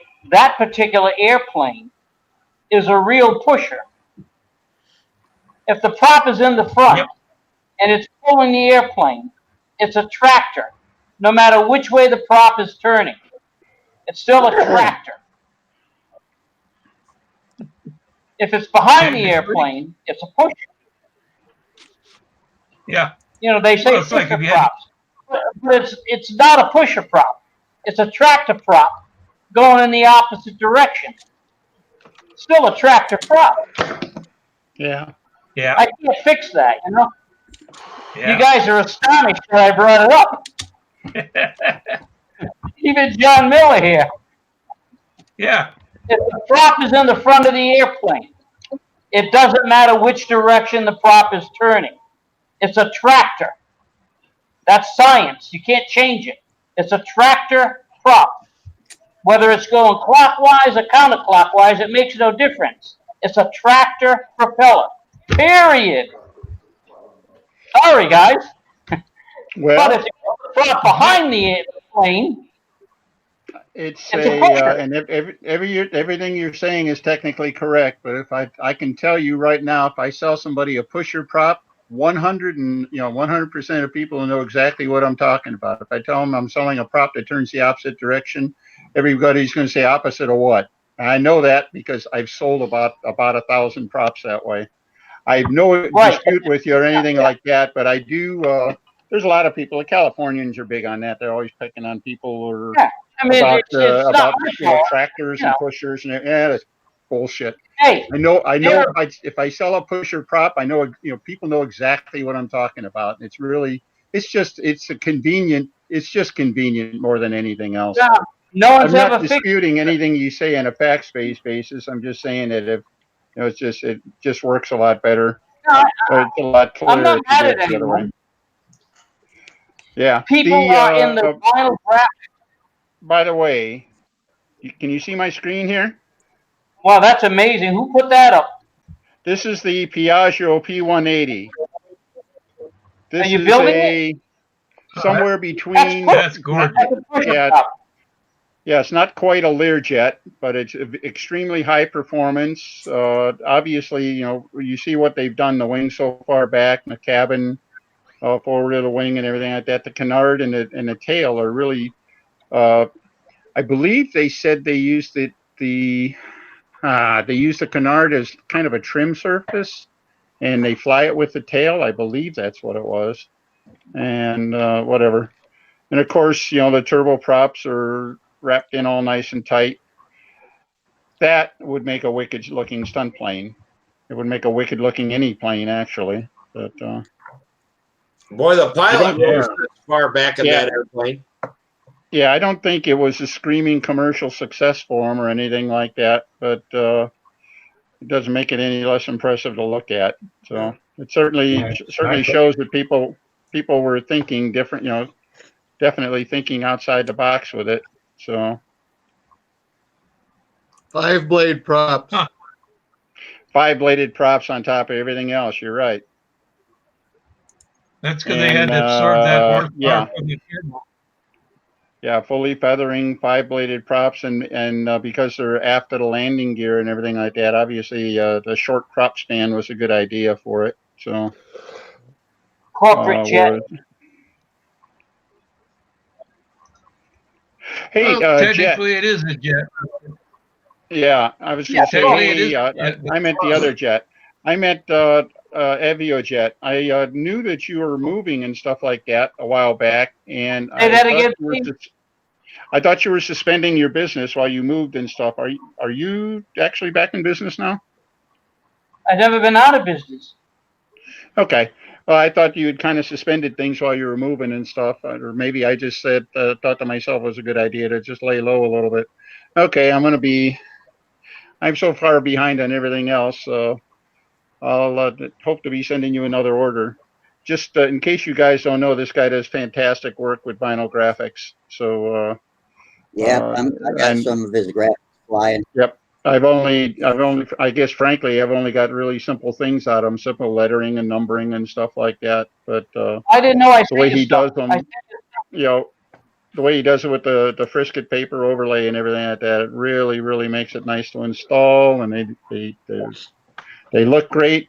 They're durable, everything like that. But I got them You can all clear my them? stuff right now. I think I've used up most of my last order, and it's time to bug you again. So. I don't remember sending you stuff. What did I send you? Oh, a big box. Was it masks?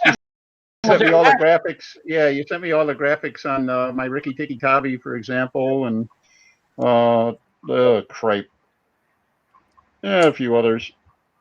You got the numbers on the Ringmaster and a couple of other airplanes I got back here. You know, my work's been on Matt's aircraft and that went to first place, Alan Goff. No, I usually you know, I did his Red Bull. Yeah, you heard of people like Sparky and all those guys who get the top appearance points. Sparky? Well, Never heard of him. I'm on the other end of the spectrum. I never heard of that guy. Sparky who? All right. So, That's right. Yeah, that's What it. did TJ say? Hey, guys, I got a question. I'm out of here. Can you guys hear me well? Oh yeah, Yeah. No. I Okay, hear you very well. good. The only thing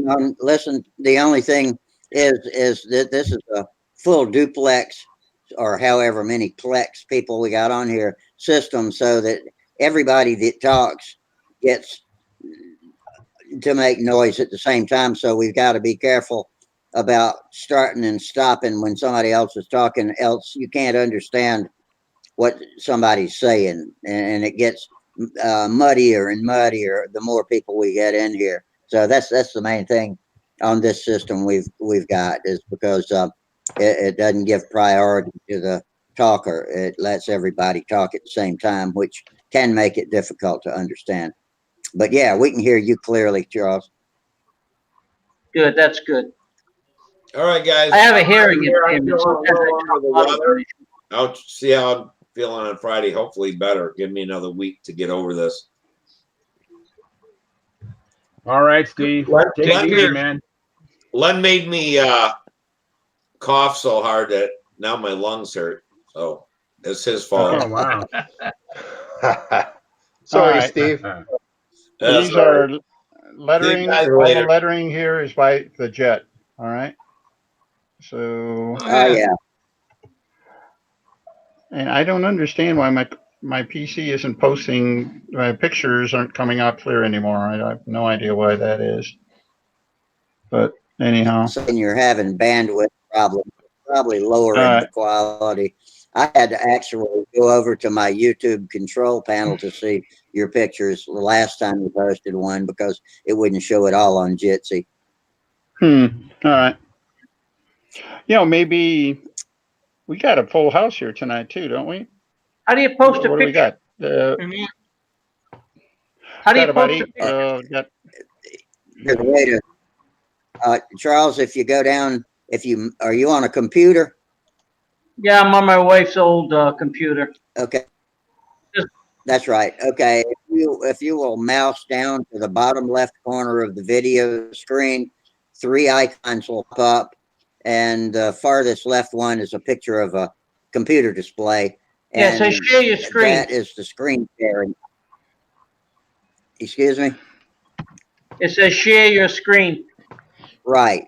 Okay. That's where you need to know to go. But first, you need to open up the folder and the picture that you want to show, and open the folder, open the picture you want with your favorite photo viewing program, get it sized like you want it, and then go back to the Jitsi video screen and click that icon, and it will open a window that gives you 3 choices at the top. One will be share your whole screen, one will be share your browser, and one will be share your application window. The application window will be the one you use to share the picture that you've got open in the background, and it'll automatically show us the big picture of it. So I have to go to the picture first? Yeah. Have it open and sized like you want it, and then go back to the Jitsi window and click that screen sharing icon and follow the picture that I go to, it might be in a file with 20 other photos. What do I do? Click on it? Yeah, that's right. Or you can actually click through that folder like that too. But yeah, click the one picture you're interested in and open it, size it like you want it, and then click that screen sharing icon and select share from your application window. You said to size it. I have no way to size photos in my file unless I take them to Photoshop. No, you open the picture in your favorite photo viewer, like I use Microsoft Office Picture Viewer. And all right, I'm going to open up a picture just so I can do this, just in case I have something interesting that somebody might want to look at. Just in Let's case, yeah. see. I'm going to pick a painting that I did. How's that? That's So good. I'm looking at a painting that I did. Do I click on it? No, now that it's open, just leave it and go back to the Jitsi video window and go down to the lower left and click that screen share icon. I don't have to select it? Open the picture so that it's displayed in Yeah, but I got 20 pictures on the page. I got a file with 20 pictures in it. I'm looking at 20 pictures. Okay, well, select one of those pictures. Can you select one and just open that picture? You mean you've got? Well, I can select it. I can highlight it. That's what I meant. Double click on it. Yeah, it's just like opening a JPEG or whatever it is. Share your screen. Cancel. Okay, now. I got my pictures. Double click. Double click. I just double clicked it. But now I can't see the screen anymore with that little TV, the monitor. Exactly. Yeah, but you can go back to the tab. Just leave the picture open and go back to the tab in your browser where the Jitsi video window is. Yeah, but I can't get back there. It's not showing up. I can't see it. Yeah, well, what'll happen is when you're sharing your screen, you won't see the rest of us. You'll only see the I know that. sharing. Okay. All right. Wish I could bring up a picture, but I can live without it. I just thought it would be good to be able to do. Well, the first time we go through this, the first time everybody does it. We go through this the first time everybody does it, and then after that, it gets easy.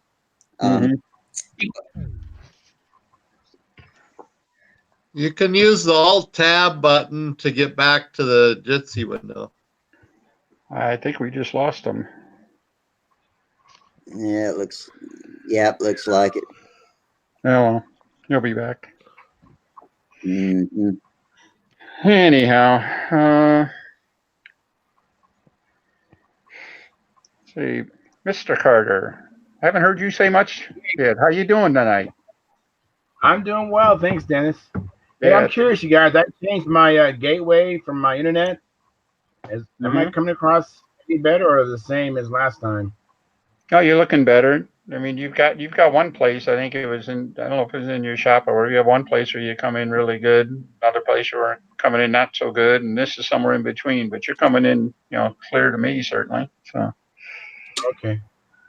Did you ever I know we had a discussion. I was trying to talk you into cutting the ends off your flaps on your Strega. Have you got around to that yet? Not yet. I've been thinking about it, and I just made some new landing gear for that Strega because I must have I think I put about 3 or 4 pairs of landing gear on that plane, and I will tolerate it until I get sick and tired of that landing gear, and I keep trying to find the ideal length. And you know how much of a pain in the butt it is to bend landing gear. For wing gear, it's a pain in the butt to get them to go into the hole and get the angle right. And so I've been working on that. And so I think I might tackle that. But you know what? I got to temper on my distractions. I need to get back to building the plane that's going to really make a big difference for me. And that's another Strega.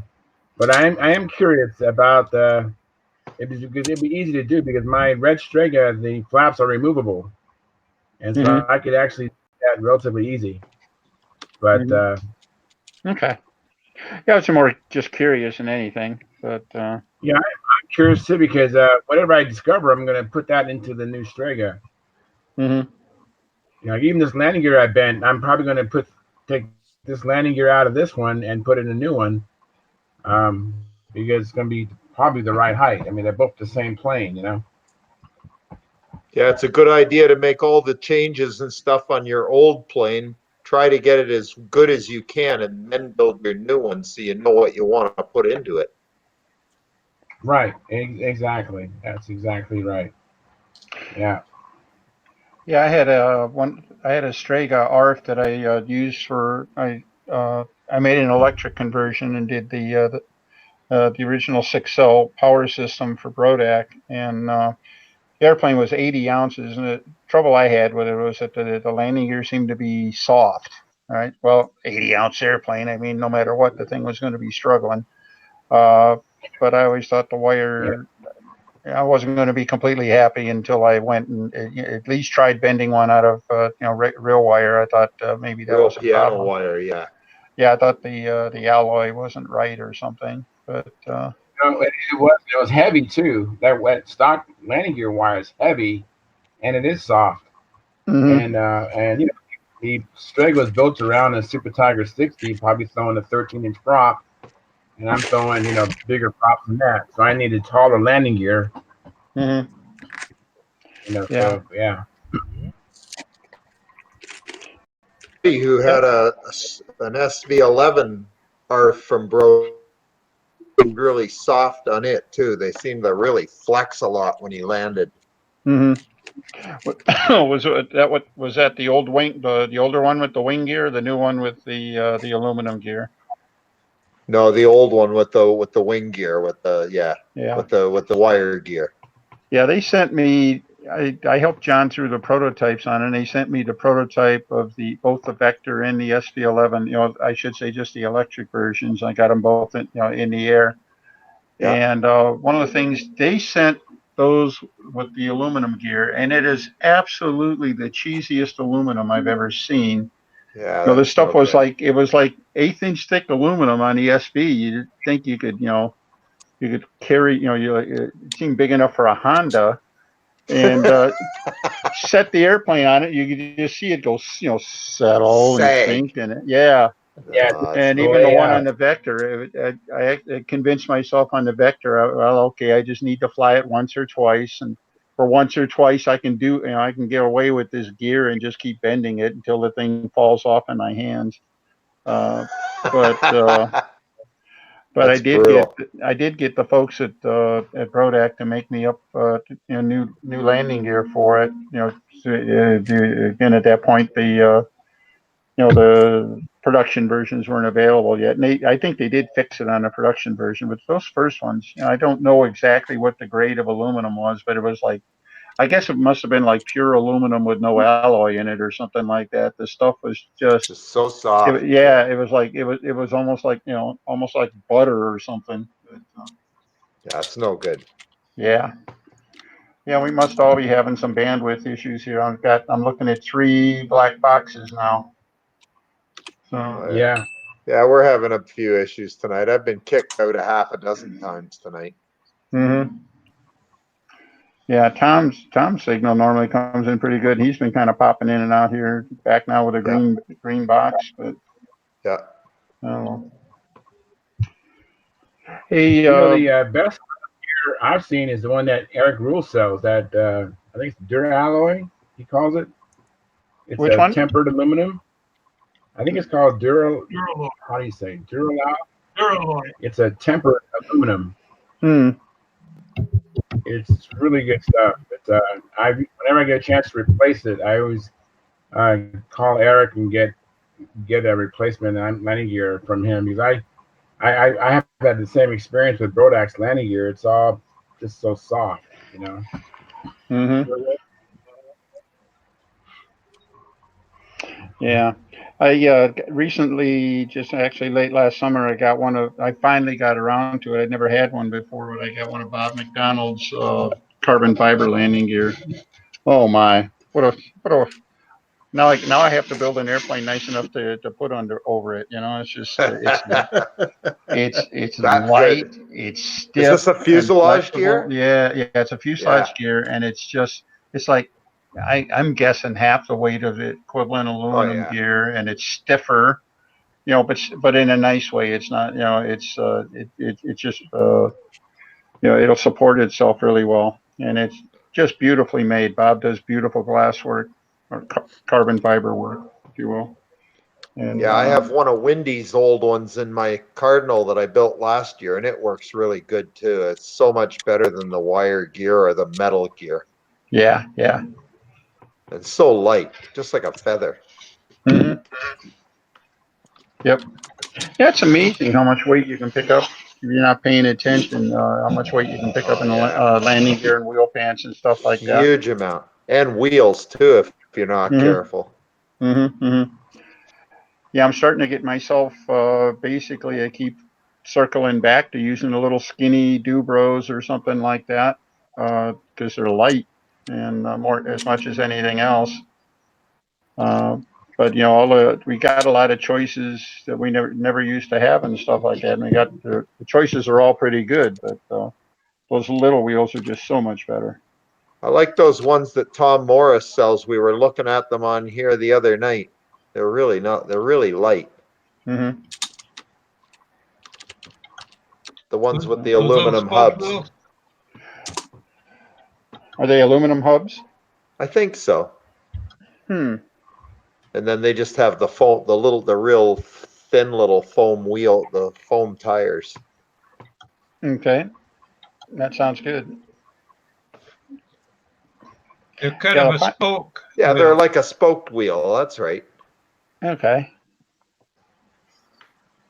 Yeah, I've been the Dubros are plastics with spokes and everything like that. And I guess my biggest knock on them is that you really need to do something. The plastic, you know, you think of plastic being a pretty good bearing material and stuff like that, but not on those wheels. They get kind of wobbly pretty fast. So Kind of wonky. I yeah, usually leave mine with brass tube. yeah. Gonna have to just start doing it that way. So, and it doesn't help either. Well, I'm trying to use, when I use them on, say, an aluminum gear, I always try to get you know, the axle screw. I try to get a shoulder bolt or something like that, so it's not running on threads. Yeah, Right. absolutely. I think that's the right thing to do, but you know, it probably helps, but it kind of prolongs the inevitable. The right way to do it is to just put a regular bearing in it, a good bearing in it. So, I don't know. Anyhow. Remember when you had to build your On grass? Oh, hey, looky here. We got some jet planes here. Ah. Jets planes, I should say. So Can you see my stuff? I sure Yes. can. Yep. Let me see. Oh, now I see your stuff. Yeah, Not anymore. It went I away. see his stuff still. All right, it did There go it away. is. Oh, I forget. There it is again. I think if you click on each, you know, if you click on each picture on your own screen, it'll show up. You know, it'll go big on your screen, but it'll go big on all of our screens too. Well, I'm clicking on them. I'm lucky I got this. Try double click. There we go. Try double clicking one picture. See if that works. I just did left click or right. Left click, like you were blowing it up for your own screen. No, I got a black. Yeah. I got a dark screen now. All right, That's what I. Oh well. But I I'm see still it tiny. seeing. I see it. It goes away, right? Yeah, we're seeing a black screen now. Yeah, it was going away now. Sorry about that. That's all Can right. you- You're close. I'm You're trying to close. fix It's it. okay. I don't know how to.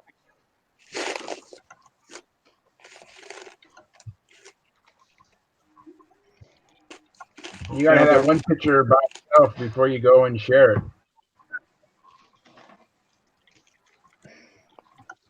Yeah, back to you guys. I could play with it some other time when there's like only one person on. It's not important. All those pictures have Alright. been in the forum. Yeah, we like show and tell here. That takes up some of our most fun time is looking at people's stuff. That's it. I got those wheels. I like showing my stuff. I didn't say junk. Tom Ramel, you just came in. Tom I- Rammel, yeah. Been there a while. Yeah, I've You been left on. and came back. I just haven't been John talking Miller, much. you're the CAD guy, right? No, Yeah. that's John. John Miller. You're the CAD guys, right? Yep. No. CAD. Is that John Yeah, Miller? I am. Oh, Yeah, okay. that's me. All right. I'm the Good. old That's guy. a good thing. Hey, I'm not mad at you, John. Okay, I'm not mad at you It's a either. good thing. It's nice to see you. I wish I could see you. Well, I can't because the camera, occasionally it works, Yeah. but I think it gets warm or something and it goes out. Yeah. I I went over to don't even Walmart. need it. I don't went want over to anybody to- Walmart today. I went over to Walmart today and bought me a new camera for my laptop because I just didn't think the one that's built in was doing as good a job as I wanted it to. It didn't cost very much, and I plugged it in and uploaded it, and it just worked automatically. Worked good. That's what I'm using now. Yeah, it's Does the working camera have a fine. I mic? mean, the only problem you've got is bandwidth. That's still me, right? That. So. Yeah. But it's still me, right? That's the problem. Yeah. It's still you. Yep. Well, Hey, look there's who else Walter just up top. joined. Hey, Walter. How How you you doing? There you go. How you know that's Walter? Oh, that's We how. got quite a gang in here There you tonight. go. I didn't see him at first. How you doing, Walter? All right. How you guys receiving me tonight? Oh, we're pretty good. We've been Yeah. bouncing around with different topics. I kicked my son out of his game room, and I got 5G tonight, baby. All right. All right. All right. All right. So no more floating in and out. Hopefully. Yeah. Yeah. Yeah, you're coming in strong tonight. So We're that's pretty good. right. good. I think our streaming service has a little bit of a bandwidth problem tonight because everybody's been a little tenuous, but we're making,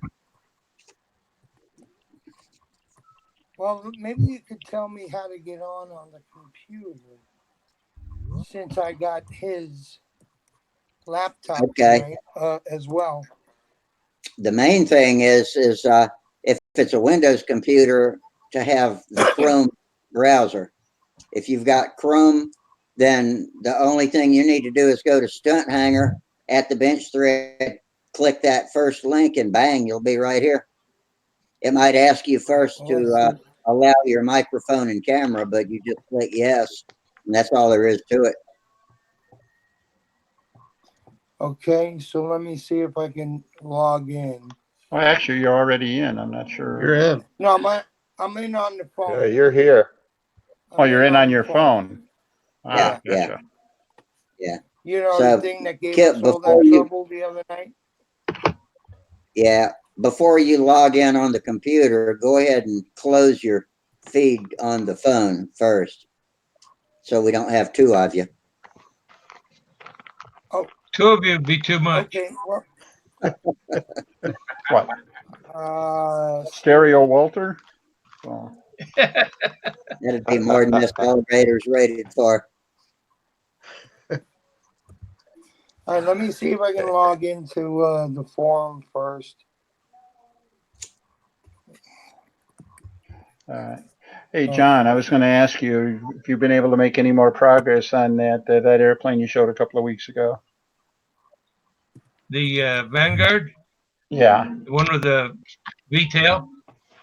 Yeah. I haven't done anything on it. It's almost. I mean, it's to the point where I could build it. You know. Mm-hmm. So Yeah. any further, I'd get it ready for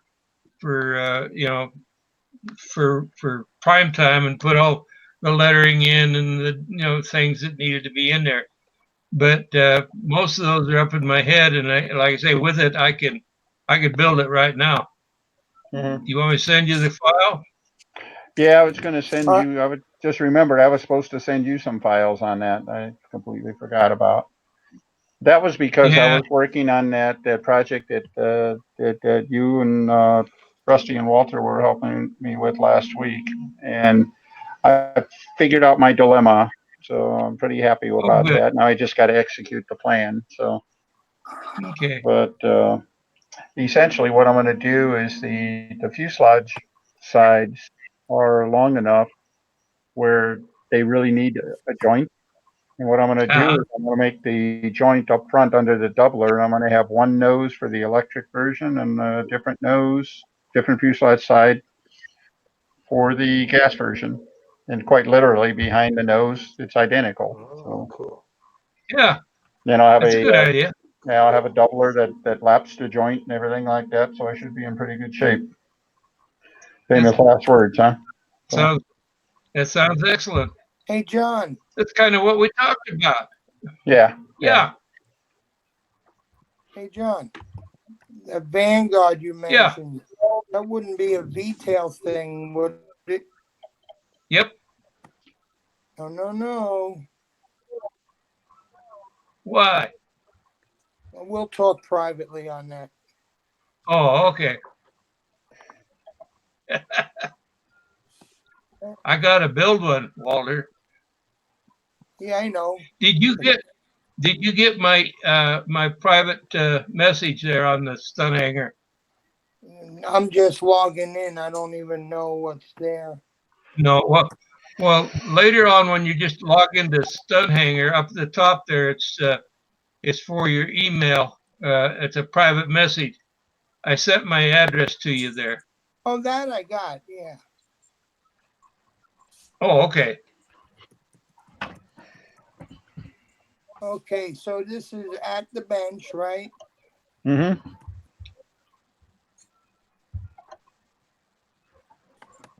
For some reason, hitting enter doesn't make a difference. Doesn't let me on his laptop be here. Hold on. So what have you guys been doing tonight? What are you chatting about? Lots of lies. Oh. Almost every topic under they the tried sun. to tell They tried to tell me I was still ugly. Don't believe them. All right, hold on. All right, I'm in the forum. I'm at the post. Let me say goodbye on this for a minute, and then I'll try to get on the laptop. Okay. All right. Bye. All right. We'll see you in a minute. Yeah, I got a question for you when you get back. I'm going to sign out, guys. I got to get up in the morning and go to work. So we'll see you next time. Take care, Okay, Tom. Always good seeing you. Tom. Get retired, Tom. Get retired. Yeah. I'll work on that. Yeah, There you're you retired go. and you won't have any time either. So Yeah. That's right. All right. We'll see you. All right. See you later. Bye. Hey, Dennis, I got those wheels if you want to see them. yeah. Oh wow, that does look nice. Yeah, they Yeah, work that's pretty nice. good. They're only about 3/8 of an inch thick, That's Oh nice. wow, yeah, it's nice. and they're Hang on, really click really you up. light. And it looks like it's got a serious hub on it too. Yeah, they have plastic does. inserts that go in that hole. Uh huh. There's little plastic inserts that fit in there. Okay. and then you just run your wire. Like they have various sizes of them depending on the size of your landing gear. Oh yeah. So yeah, they work good. Well, You can use. those ones y'all were talking about cost about $10 a pack. Yeah, but they're really good wheels. Good fun doesn't come Are those, cheap. No, I wasn't are those complaining ones about Tom it. are selling? Tom Morris sells them. Yeah. Speaking of Tom, has anybody heard any news on him since we last spoke? I haven't heard. I didn't know he was sick. Yeah, apparently, Oh, yeah. what Walter was telling us last week, apparently Tom had he was at lunch one day and his heart stopped, and he has no. one of those implanted defibrillators or whatever, and apparently that literally shocked him back to life. He spent a Oh, my week in goodness. the hospital and home, but apparently his heart's in really, really bad shape now, and Oh no.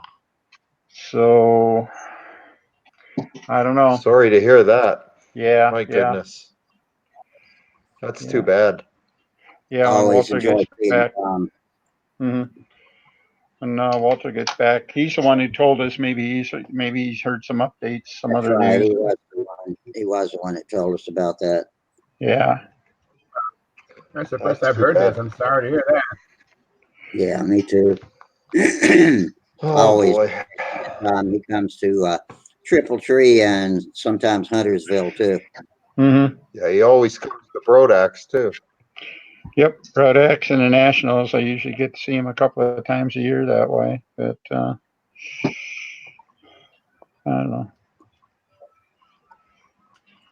Problem is, we're all getting older. Yeah, but I like Tom. He's funny. I called him one time because I wanted to ask him about the something about the engine mounts that I bought, and I don't even remember what the question was. And I'm driving around one day, and my phone worked through the Bluetooth in the car, and so the car rang, and I answered it. I didn't recognize the number because the phone display didn't tell me who it was, and I said, "Hello, this is Rusty," and this gruff voice said, "Just bolt 'em on." And I said, "What?" Not how this is time or anything. Just bolt 'em on. All you got to do. Oh, just bolt them on. Just bolt them on. All right. That's great. That's great. I don't know. Well, We hang out with so Denny? many darn interesting characters and everything like that. Certainly, Tom is one of them, and that's what Yeah. part of the thing Oh, that yeah. makes this so much fun. Speaking of characters, yeah, John. Oh, Denny, would you just send me an email with your so I can get your email again? I got it somewhere, but I got to look through everything to find it. all right. Yep, will do. Joe Belcrank, right? Okay. Yep. All right. JOBEL. Yeah. Okay. Number 2. And hey, John, I need for you to send me your mailing address because I've got something for you. Oh, okay. Yeah, I'll send you it can to you, Rusty. PM. I'll PM you. Okay, yeah. Rockin' Rusty, RKN Rusty. Yeah, you know who I am. Okay. Yeah. I remember you. Yeah, and Trayan too. I need to get his, but he's not on tonight. If you're listening, Trayan, send me your mailing address too. Got something for you too. I don't know, Len. He didn't say he had anything for us. No, I guess not. We're Well, who's the we're lucky just one? baggage, baby. That's all we there don't is make to the it. cut. Yeah. Be careful what you wish for. You don't know which ones are the lucky ones and which ones are the ones that are doomed. That's it. Some of it, That's it. in my case, it might be a bag of coal, I don't know. I thought Yeah, you never you were the know. one that passed out the bags of coal there. That's what I'm talking about. Yeah. Right. Some of it comes back, Coal Yeah. usually comes from spouses and in-laws. Well, we got somebody else Somebody's back. Am I back? I think that's. You are back. I think that's back. Walter's back. Okay, He's we got back. no video. okay. No video. So how do I get to that? Saw you for a second. Let's see. The I'm still- bottom three symbols in the center of the screen. You got audio, a telephone, and a video camera. Does your video camera have a slash through it?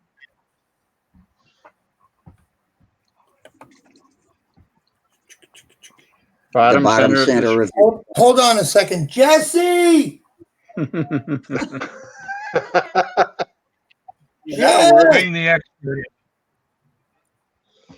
Bring in the expert. That's it. Hold on. Oh yeah, OneDrive. Yeah, when Lynn joined us, he had to get Naomi to hook him up. Most definitely. How's Most Naomi? definitely. She's doing great. Tell her we She's said excited hi. about. Tell her Al She's says heavily hi. excited. Naomi's heavily excited about working on her beginner stunt pattern in the spring. That's She's getting great. lots of she's getting lots of artillery ready for next year. All right. So what kind of ship? What kind of ships you gonna be flying? What's it called? A Shark 402. She's talking to me in the background. She heard every word I said. All Is that a right. full fuselage? That's Shark full fuselage. 402 Brodak. That's a darn good airplane. It's a Is that a great profile or airplane. full? Is it profile Actually, or full? Profile. Yeah, profile, and she's got a Tom Dixon reworked LA-25 for it. Excellent. So she's can't wait to get out and get flying again. You can't go wrong with an engine like that. What she does now, what she's doing now is she has a laser pointer that she's mounted to her handle, and she practices every night on the wall, doing loops and eights and insides and outsides. Wow, that is impressive. Wow, that's impressive. Which means in 6 months you're going to have to repaint the wall because of all the laser burns on it, right? I hope so.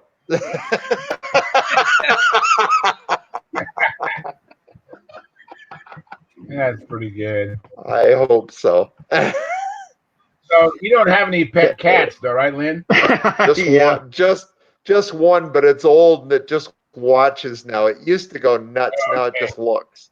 It just watches now and figures that we're insane. That's great. That's just 5 great. years ago, it would have lost its shit. And you would have had cat claw marks all over the wall then Oh too. God, I'd have been repainting for a different reason. Yeah.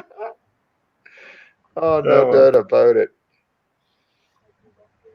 Anyhow. Well, Naomi, I think they'd like to see your new airplane. Do you want to bring it up? Excuse me, guys. Go ahead.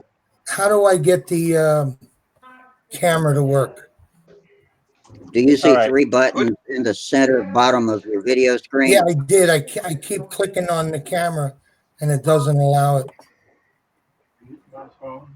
I got these three things over. I got on the left side of my screen. I keep getting a little message: failed to access your camera. Camera was not found.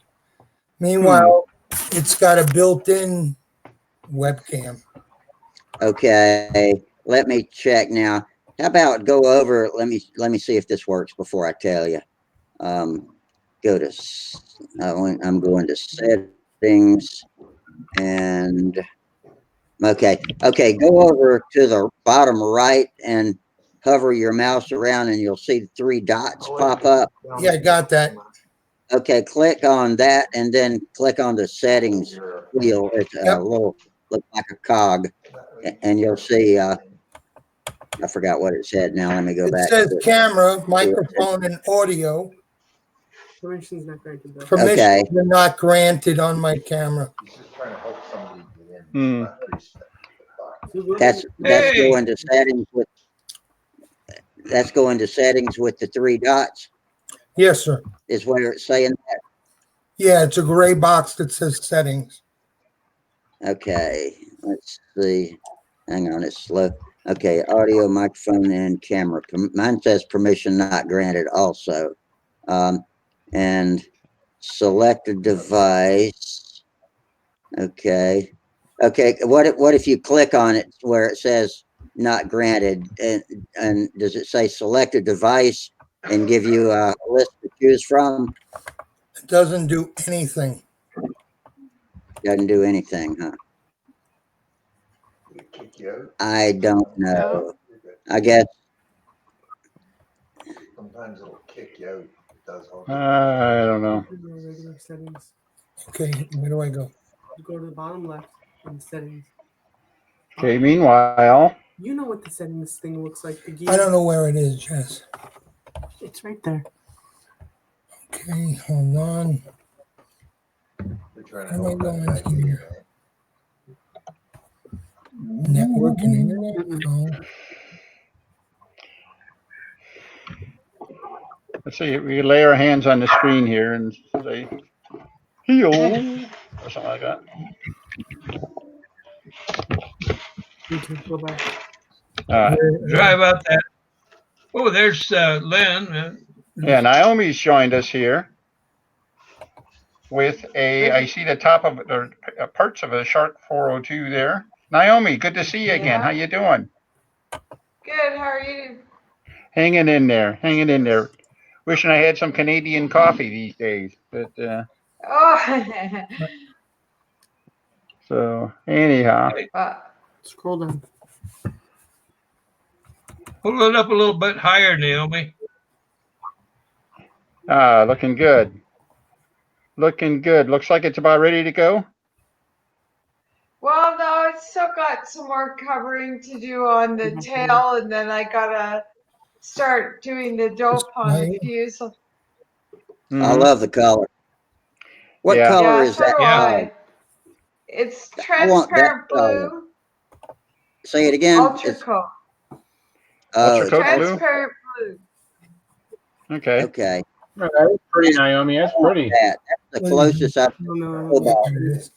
I've been looking for cobalt blue, and that's the closest I've seen to it. That's what I want for my Cardinal. Devices. Is it transparent? It's pretty transparent, is it not? Yeah, it's transparent. And then I'm gonna do like a indigo blue on the fuse. How to turn the Yeah. Yeah, indigo's darker than that, isn't it? Yeah. Yeah. Yep. That's what I want. I've been using monocoat, and I couldn't find that in a monocoat. Oh, this is ultra coat, Yeah. not monocoat. I can And work it's with that. not easy. It's not easy to find the transparent stuff, but I look for it every time I'm at the hobby shop. Yeah. And whenever they have it, I buy everything they have, or I get Len to buy it for me. I'm glad to see that. I'm getting a roll. I'm going to order a roll tomorrow.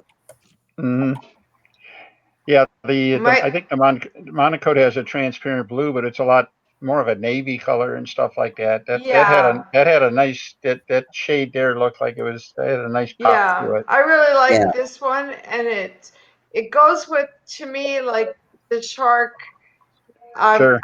I'm still thinking I'm gonna try to do like a shark mouth on it. So I wanted it to be blue, so it looked almost like a shark. You can buy some P40 Warhawk decals and get the shark teeth. Well, I'm just gonna paint it. I'll tape it and paint it with dope. Because I have decals, but they're not the right size and they're not the right colors. So. If you go to the hobby store like Michael's or Hobby Lobby or one of those places and get the tester's decal paper, you pick either the clear or the white backed paper. You can put them in Microsoft Word, or I use Microsoft Publisher, and resize them and print them out, and then use their water slide decals. Those work pretty good for me. Just seal them with dope and print them. sometimes we do that for certain things, but Yeah. it's just They don't last. for They don't last very well in the sun, though. They yeah. fade.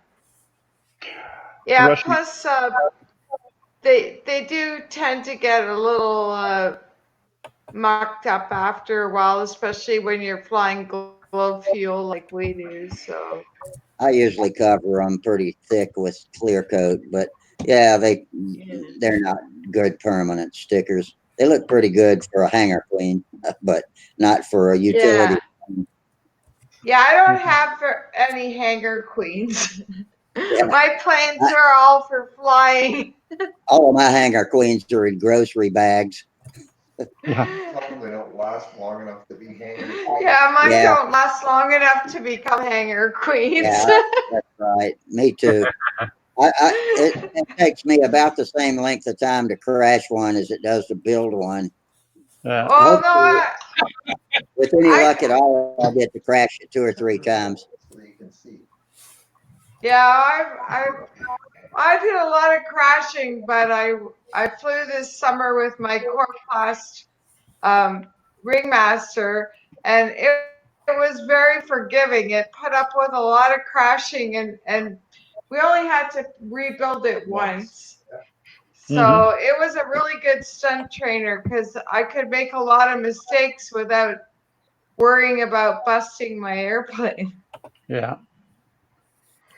I think you're going to find the shark outflies the ringmaster, though. I think it's I Well, think it's a that's great what I'm design. hoping. Yeah, yeah. That's what I'm hoping because my goal right now, as soon as I can fly the beginner stunt pattern, I want to try to learn the full stunt pattern. So I want Right. something that's capable of really being a good stunt ship so Yeah, that my limiting factor won't be my airplane, Mm-hmm. right? That Right. I can have some, Right. and I like the smaller size. Like for me, I find anything too big pulls too hard, and by the time I get to the end of my flight, I'm arm weary, and I can't really land properly because my arm's too tired. Mm-hmm. So I like the smaller planes. This is gonna fly with an LA-25, so it won't pull too that, hard at all. yeah, Yeah, the that'll be great. LA-25 makes a fine stunt ship. That's what I Mm-hmm. flew through intermediate. Yeah. Mm-hmm. And Mm-hmm. it's a very good, reliable motor, and they're usually pretty easy to get started. And you can get a good needle setting, and once you get it set up, it'll just stay there. Yeah, I found that's right. They the do stay. the the 049s are very twitchy on the needle. It's like you just get it running right, and then you have to readjust it to get it going again, and then you can't quite get it back to where you want it, and it's either too fat or too lean, and it just Yeah, those are just headache. They're not for learning stunt. You need to be flying something that you're not preoccupied with when you're learning to fly stunt. exactly. So that's what this is going to be, my real stunt tool for me to learn to fly the pattern. I'm hoping I'll be able to at least struggle my way through it by the end of this year. Oh well, you got until what, June at Brodak? Is that going to be your first outing? No, we're gonna go to Joe Knoll this year. Oh, So and Oh, okay, yeah, we'll meet in person there then.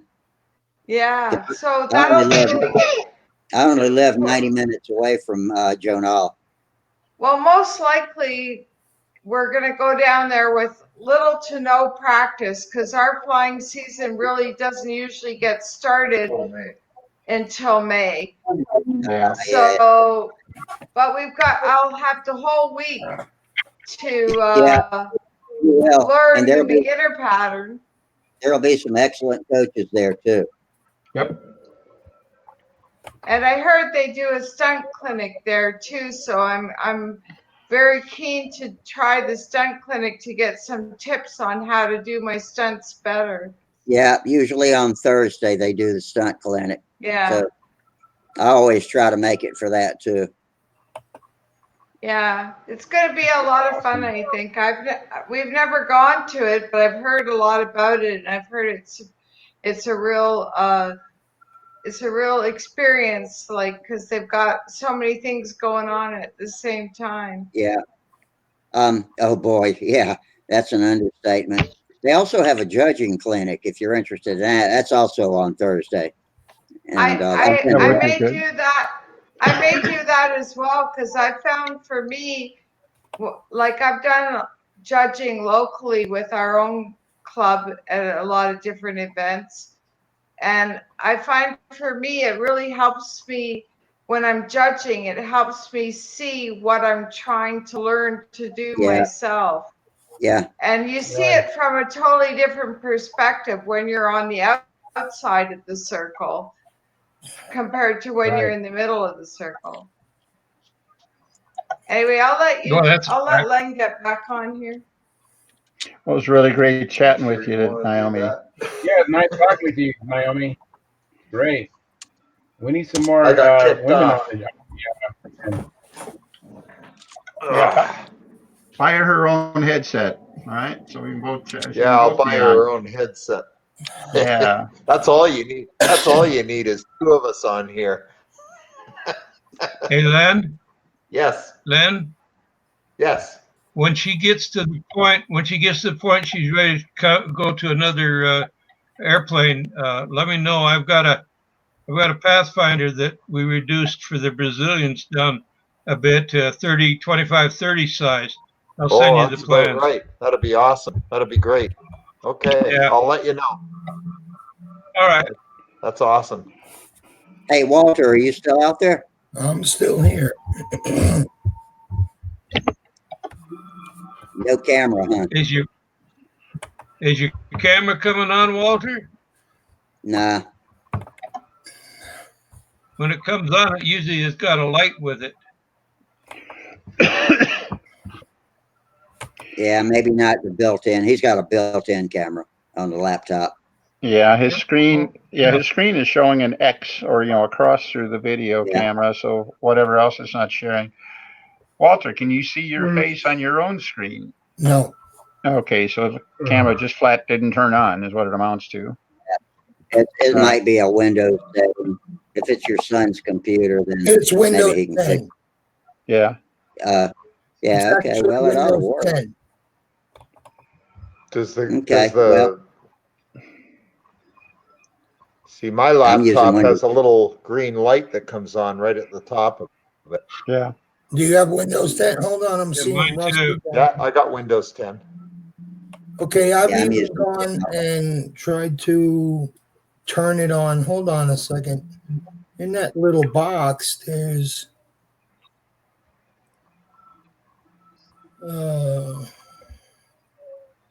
nope. Okay, never mind.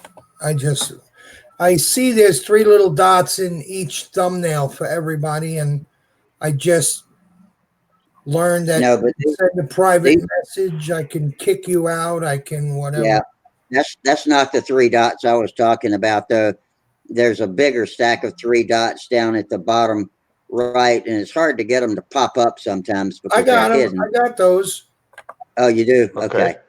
Yeah, and you had that. So you've got Okay. a microphone on one side, a telephone in the middle, and the camera on the right. No, not Those are those. in the center of my screen. Yeah, not those, Lynn. We're talking Okay. about the At the other side. settings.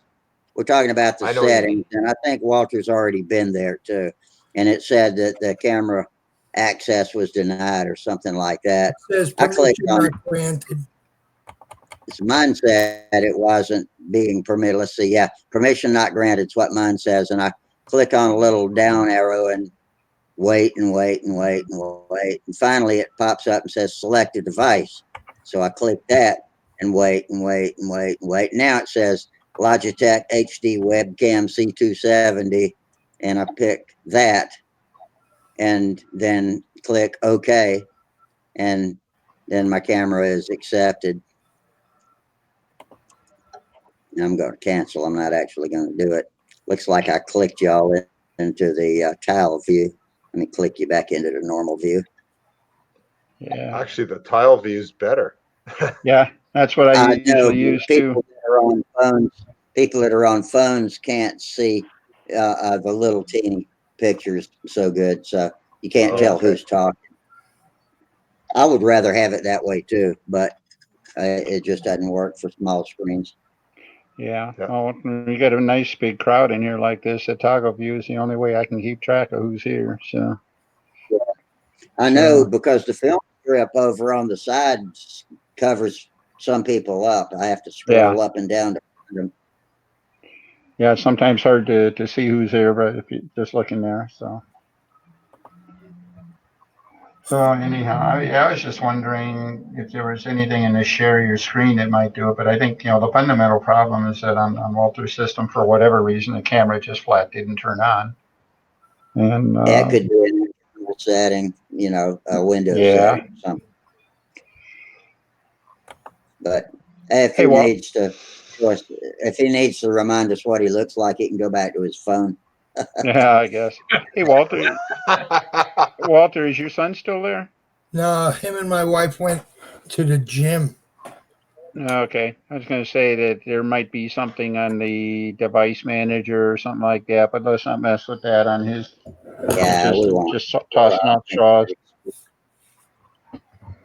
It's like, and he might Hey, have Walter, the, I got a for his gaming question. and stuff, he might even have the camera turned off or something like that. But, because that takes away from their bandwidth and when they're gaming. So, oh well. Anyhow. Walter, I got a question.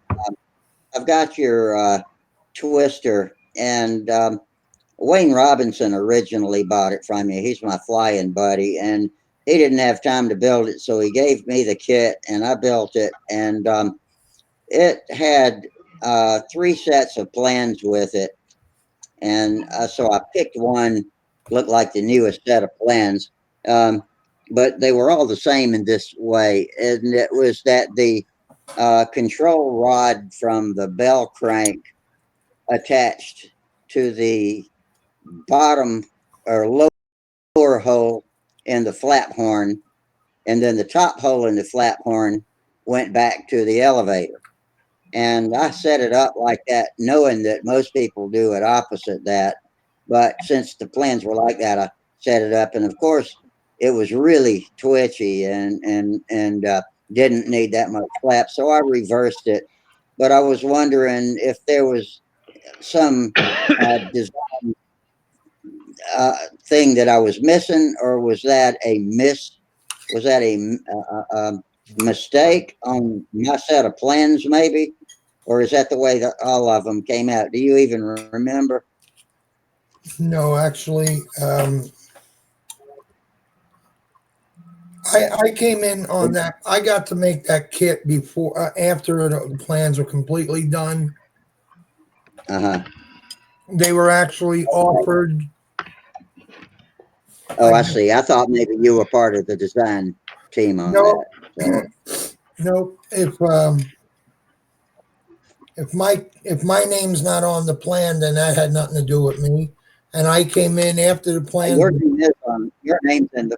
name's on the bottom right corner of the plans, but so are several other people. But it's a moot point because I got the plane all trimmed out and it flies great. But I just thought that was odd and figured since I had the opportunity, I would ask you. But anyway. I honestly don't know, Rusty. Okay. Just curious. Rusty. Hey, yeah. If you look on those plans for that Cardinal you got sitting there, it's the same thing. I set the controls up the same way on that drawing, and I did that because I worked the throws out, and with that set up in that way, there was very little error in the controls. The controls were very even. In other words, I got the same amount up and down, which centered the control better. That's why it's that way on the Cardinal.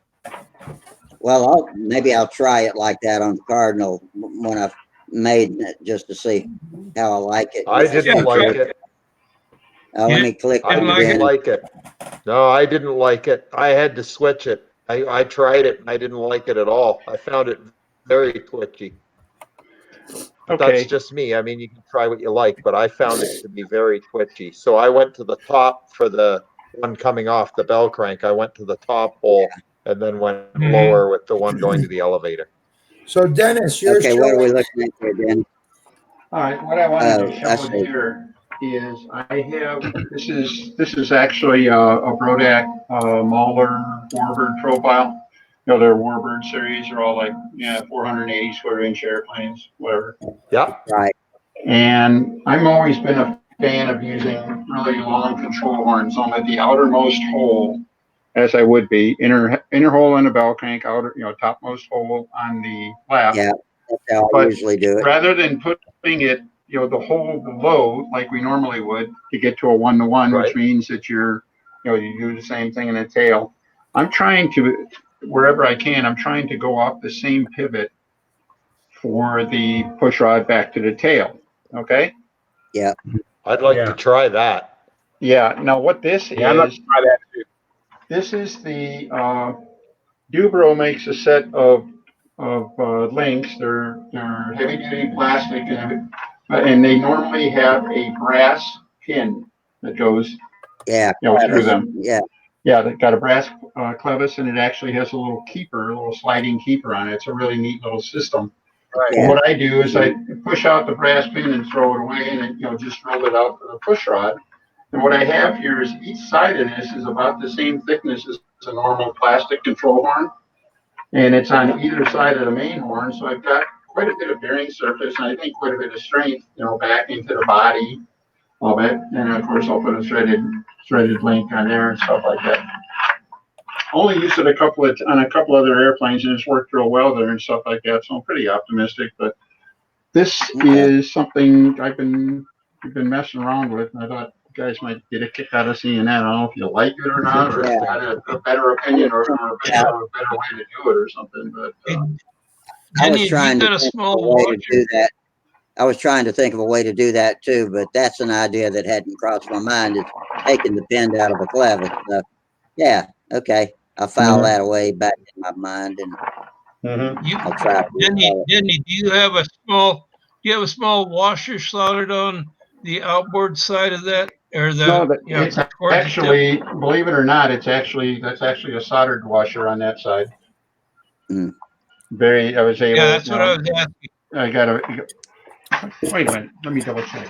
the fuselage block from coming out anyway. Yeah, it's soldered. I think in that case I have, obviously with a plastic link, you got to be really careful and fast with your soldering and all that. The other thing I would have considered would have been to use just a dot of JB weld or something like that to hold the washer instead of solder. Yeah. And then you can't see Yeah, with that the would work. fuselage. The fuselage isn't in place, but this push rod is going to run pretty close to the fuselage in such a way that That's all. it probably can't fall out anyway. All right, or it's certainly like it could put a little bumper. Yeah, exactly. Because it would hit the, Yeah. yeah, Yeah. because it would hit the fuse. That's cool. Mhm. Yep, and then like that. use like a fiberglass, push rod or carbon push rod to the back and all that kind of stuff with a threaded rod glued in either end. So, and then at the end, then of course, to get a 1-to-1 ratio, I use the outer hole, and of course, if the elevator is going to be different, Slows it. I would always set it up faster than the flaps, certainly not slower than the flaps. So if I needed more elevator throw, I just at the elevator end, I just start moving it closer, to the pivot to make it faster. So Whatever you need. that's it. I do the same thing on some full fuselage airplanes. I know I've posted a couple of pictures on Stunthangar of it.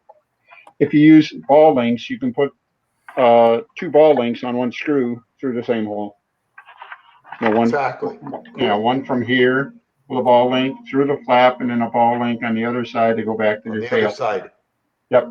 Perfect. Yeah, sometimes they're in each other's way, but yeah, they actually, if you put them over under, they can get in each other's way. It seems more so than if you put them right together. So. Yep.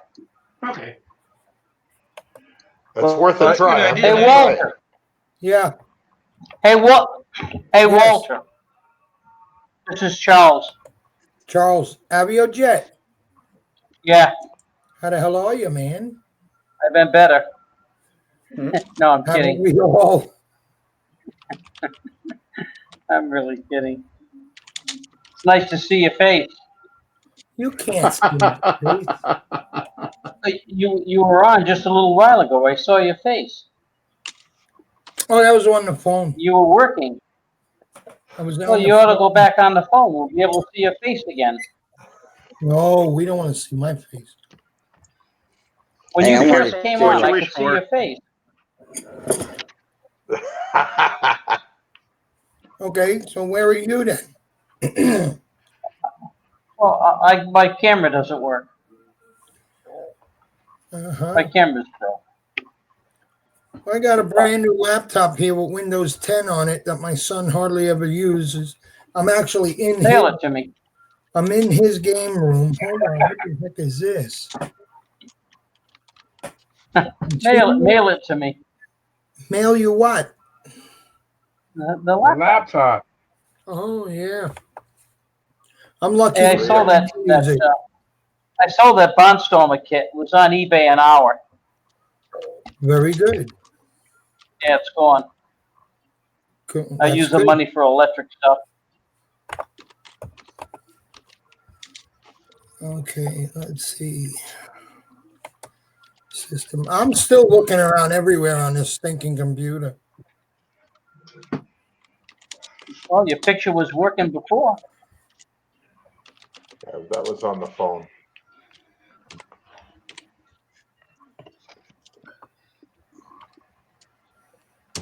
Little cast of characters. Aren't we all? And we're all silent. You come on here often, Charles? No, first time. Oh, cool. Friday was my first time. No, then that's a good thing. Yeah, so we're both Voyagins. Yeah, were you well received? You guys are I don't know. newbies. I We think won't I abuse think he you for just the first disappeared. couple of times, but then all bets are off. Yeah, how many times till you're not a virgin anymore, huh? Or something like that. Oh. We give them 3 or 4, and then after that, we abuse them just like we abuse each other. Something like that. I know. Hey, Walter. I know all about abuse. Oh, man. Well, did Walter leave? I think so. I think he crashed out or whatever. I think he probably went to get his phone. They Maybe. did a figure 9. Yeah, he was better off with his phone. You could see his face. Yeah, but like he says, it's a brand new computer, and I think his son's got the Camera turned off. the picture, the camera turned off. yeah, some That's what people it seems have, like to me. some people don't like to have that camera turning on automatically, and so I can understand that. Mm-hmm. Mm-hmm. Hey, you never know who's watching. Sure don't.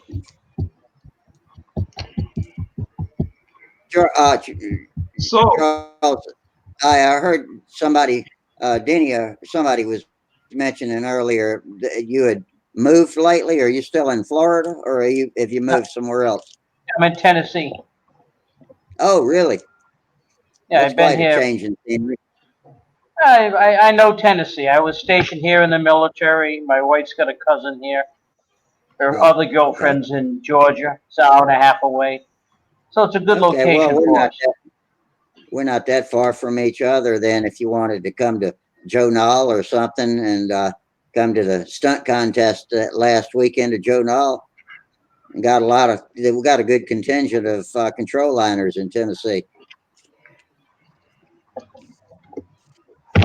Don't be mad at me if I don't show up. I'll write a note. Be mad at Charles if he doesn't show up. That's Yeah, it. because I know I won't go. I have no reason to go. I'll change your name to that damn Charles. You do that.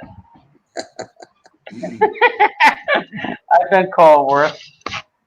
But but I build a hell of a model.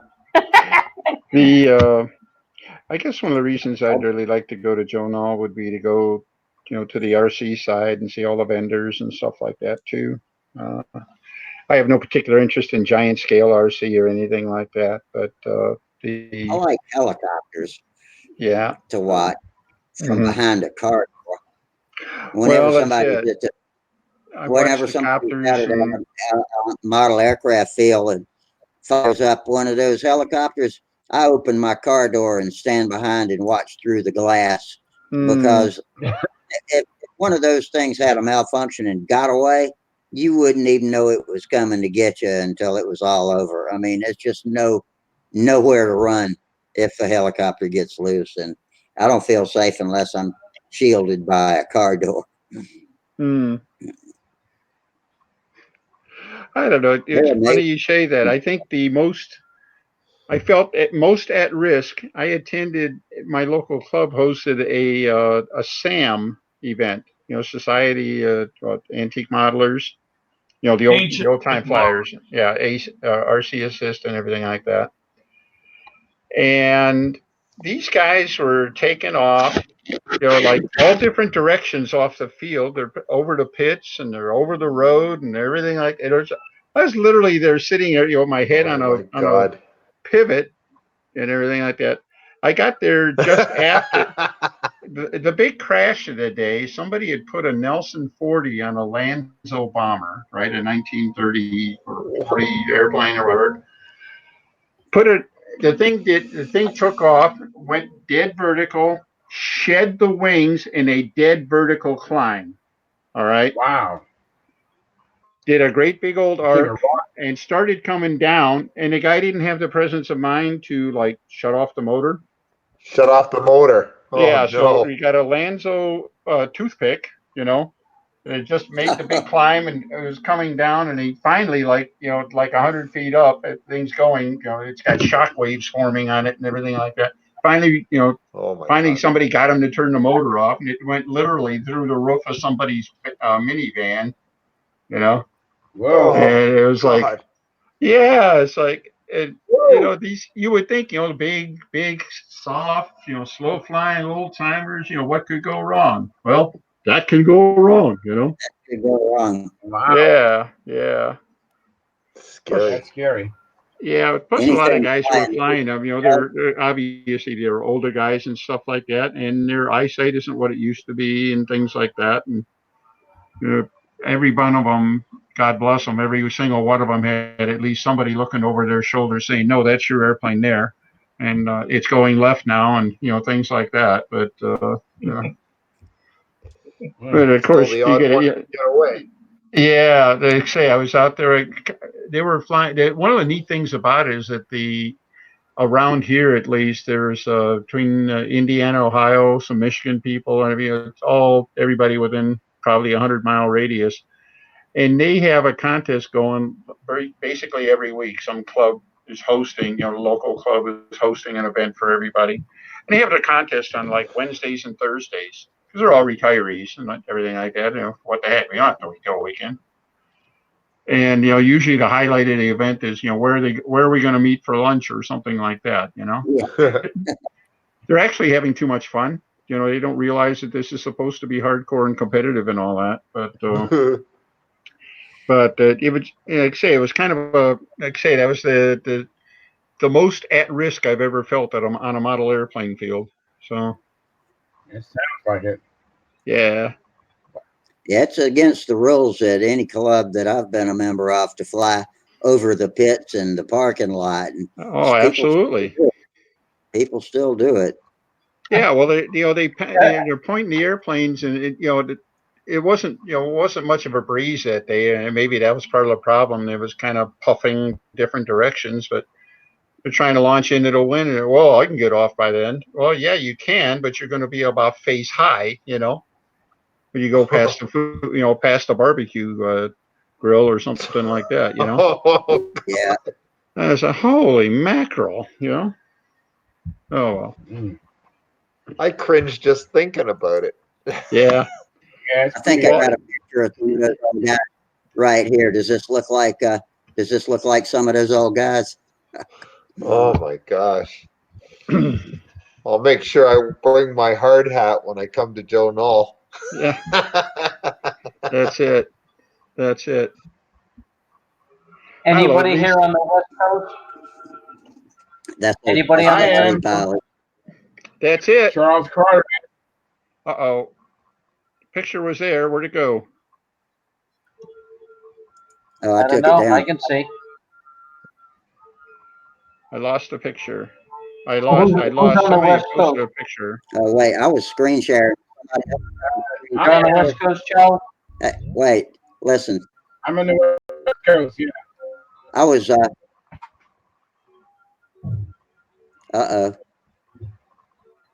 Looks like we're losing people. Oh, here comes Denny. I was screen sharing a picture a minute ago. Was somebody trying to screen share at the same time? No, your Not me. was it a picture of three guys? I Yeah. don't know Just how to do flashed it. on for a second and then it disappeared and then your screen went black. So Oh, could you see what the guys were saying? no, it was only No. on for maybe a second. Well, let me try it again. I was following on the joke about the old guy we were talking and yeah, it's gone. Never mind. John, you still we- there? Yeah, Okay. I'm still here. All right. I'm getting a cat scan. The CAT scan before the lab report, right? Or something like that. Yeah, well, my That's cat was it, I trying to see. tell me how much he wants to eat. Hmm. And you're saying, all right, human, enough of that. Go feed me, right? Yeah, that's about it. Well, Denny, Okay, I'm gonna try I'm one more time. going I'm gonna try. Hang on, I'm gonna try Go one ahead. more time now. Of course, my thunder has diminished, but here's what I was trying to show you before. All right. I was saying these are the three pilots that Danny was talking about that are flying the planes out there. It's windy today. No, it's Thursday. So am I. Let's have a beer. Okay.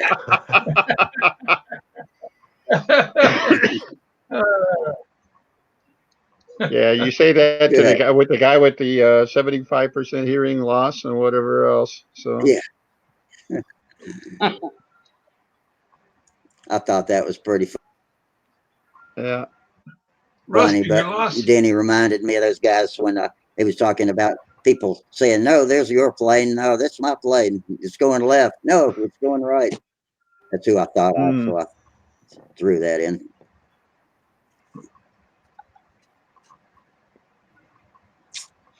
So Denny, Yeah. Yes, I'm sir. gonna send you like 4 or 5 files, sets of files. All But right. four of them are those files that I set up, for I call it the designer series, where basically it's the wing and all the ribs and all that, and kind of a brief layout of thrust lines and possible thrust lines, where the guy draws his own airplane around the wing. And one is a 60 size, 700 square inch actually. There's 525. And I've got 2 different airfoils. So I've got a big and a large set of 4-digit airfoils and a big and a large set of 6-digit airfoils. And anyway, I'll send you those. You look them over, see if you think there's any good part about it, and then I'll send you the files for the Vanguard so you can take a look at it, see what you think. Okay? I'd be honored.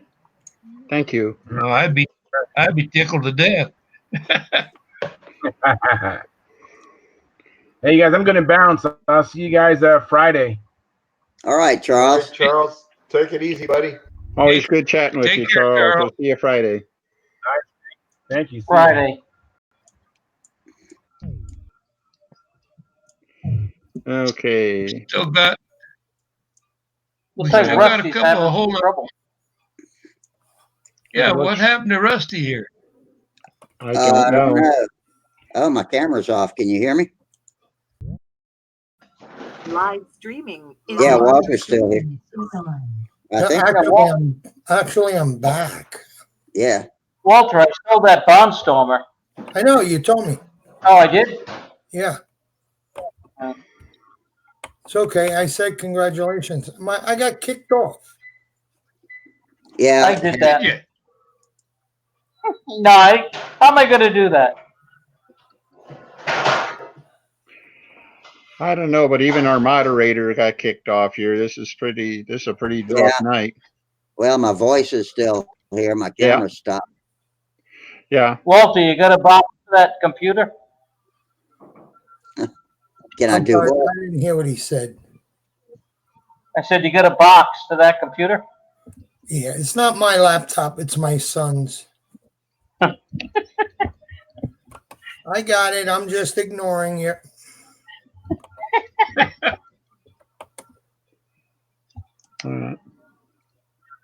Hey, how you feeling there, Walter? With my hands. You getting any work done, Walt? Actually, my son and I were out in the shop earlier, and we cut we're cutting two of one airplane. Cool. Oh, good. It's I got the files all ready, and hold on, I don't want to screw everything up because I just where does it say me? I saw a picture where it said me. Let's see. That's at the top of the three dots. Click that. Up at the top is where you put your name in. Where it says me, you just type Walter. Okay, no, because there's a little camera button there. It says that I stopped the camera, but I never started the camera apparently. Can you hear me? Yeah, I can hear you. Yeah. You're coming through loud and clear. Right now, I'm trying to fix my camera. Okay, I don't know. I've gone through almost every single setting that my son told me to go through, that I even poked at, and I cannot for the life of me find. I even went where it says the privacy and everything else. Yeah. Well, he may have the camera turned off at the device manager, which is like right at the system level. And he may have that turned off because it probably would improve his bandwidth for gaming. So if he's gaming on the laptop and stuff like that, that may be it. How do I get to the device manager again? Well, I'm not going to tell you how to work on the whole basket. Try that. What's that? You'll end up with a dead computer if you go screwing around in there. Oh no, I've been in the device manager in my computer. Okay. Yeah, well, I'm very much from the Tim Allen school of rewiring and making it more powerful and stuff. So you don't want to be listening to Tim. I'll answer your question, Walter. You click on the Windows icon at the far left of your taskbar, and then click the gear for settings, and it'll be somewhere in there. System settings. All right. Actually, if you point at the window, use your right button to click, and about 5 items down, 5 or 6 items from the top of the list, you should see Device Manager. Device Manager. Okay. I just accidentally. All right. No, I accidentally right clicked when I shouldn't have touched it. Audio inputs, outputs. We need display, or no, not display. No, there should be an item called Camera, Device Manager, and on mine the camera is about sixth or seventh item down. It might be down lower on yours, but whatever. Believe it or not, in the Device Manager, I don't see camera. Okay. But when I first started up this thing, you guys said you saw me in quickly and I was gone. Mm-hmm. Yeah, but someone said you were on your phone. That was before. I'm on my son's laptop. Yeah, I'm Why not don't you sure go back on your phone? I'm not sure that we've seen you at all since you went to the laptop. We saw you on your phone just fine, but we didn't see you since Yeah. since you went to the laptop. We never did. We never some did. for see half. it. Yeah. So, All right. Is Rusty still here? Yeah. Yes, I'm still here. Can you believe hear it or me? not, he had a camera problem too, so he's sorting that out. Still does. Yeah, that's what I'm working on right now. My camera's dead. I can't get it to turn on. I typed in AvioJet. You see AvioJet? I see another fellow Jetster. Yeah, that would be him. You're there, right, Charles? Can you hear Yeah, me, I Charles? Well, typed he's in got his name AvioJet. up now. You roll over his screen. You got your name up. Thank you very much, Charles. But do you see where it says me in parentheses? Yeah. How do I get rid of the me? Click on it and type your name in. Instead.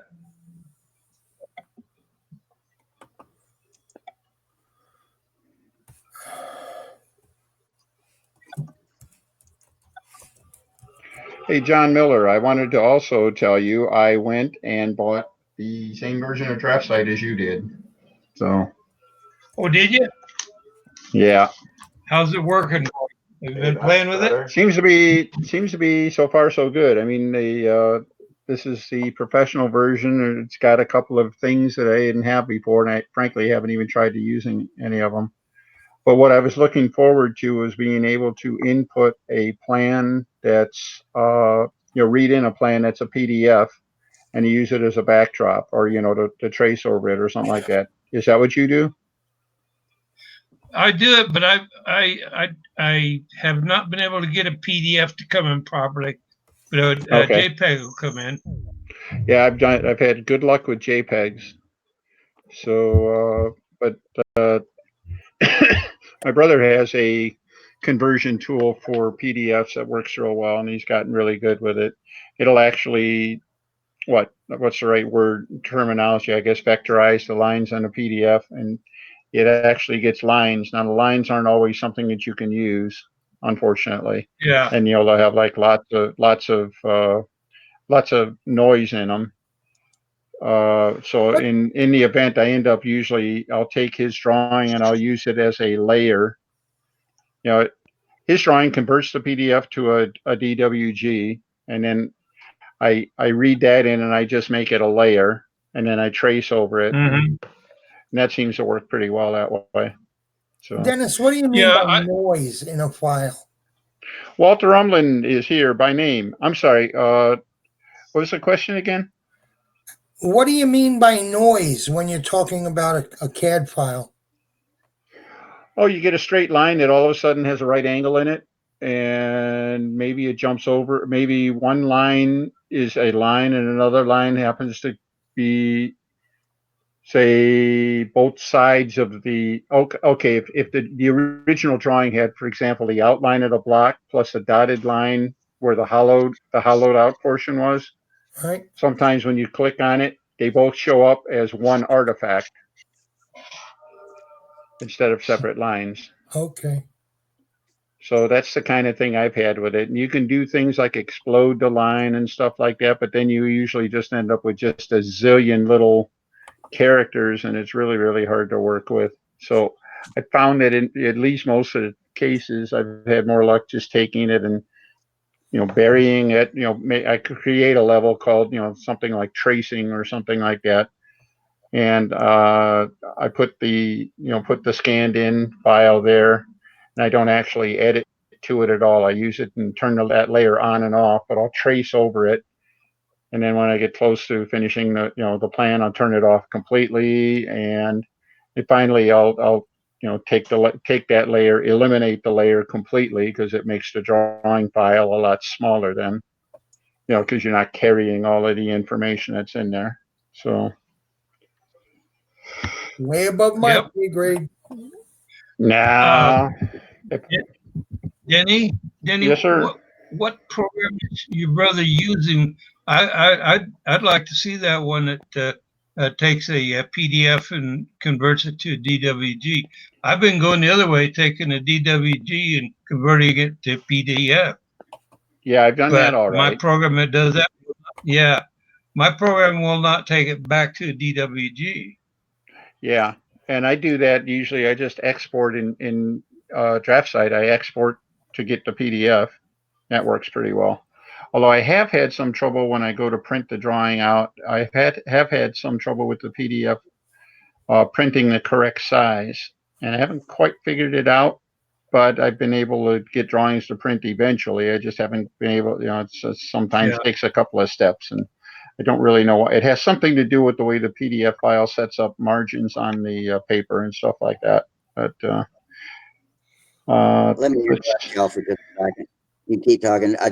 I'm going to refresh my browser screen. So if I seem to have gone for a minute, I'll be back.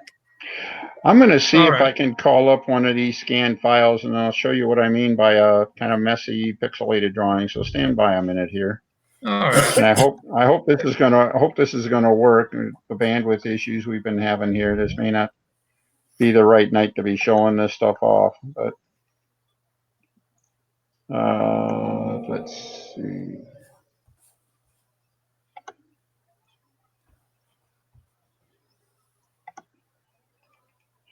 Okay, the program he uses is called Print 2 CAD. That's Print number 2 CAD. That's all one word.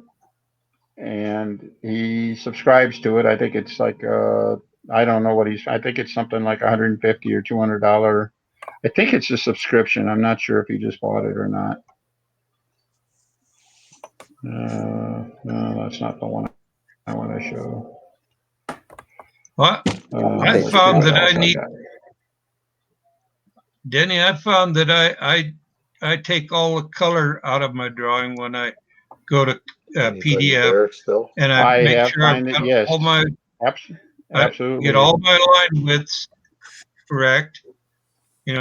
For each whether it's hidden line or dimension, that get all the line widths set up, and that carries through into the PDF, so that when the PDF prints, it prints with the proper line weights instead of just all one line weight throughout the whole thing.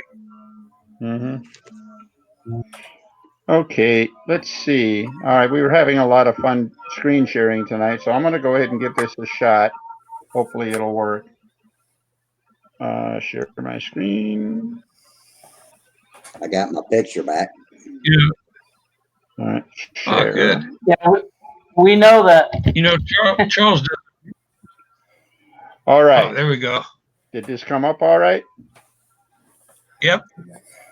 All right. This is, by the way, this is the Sassy Saucer. That's the flying saucer. It's actually old time legal, believe it or not. And this is what I meant. Everything that's blue. This is one of the first translations my brother ever did, and he didn't do a lot of cleaning on it yet. But you see the way this cowl, the cowl that's supposed to be hollow. Do you see the way it translated?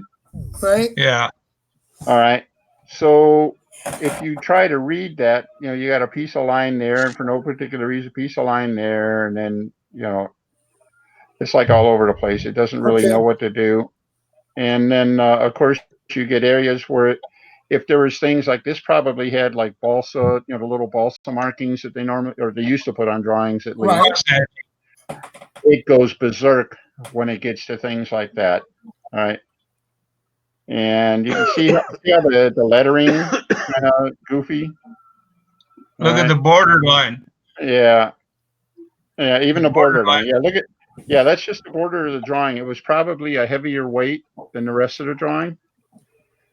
And you see it doesn't know what to do with it. All right.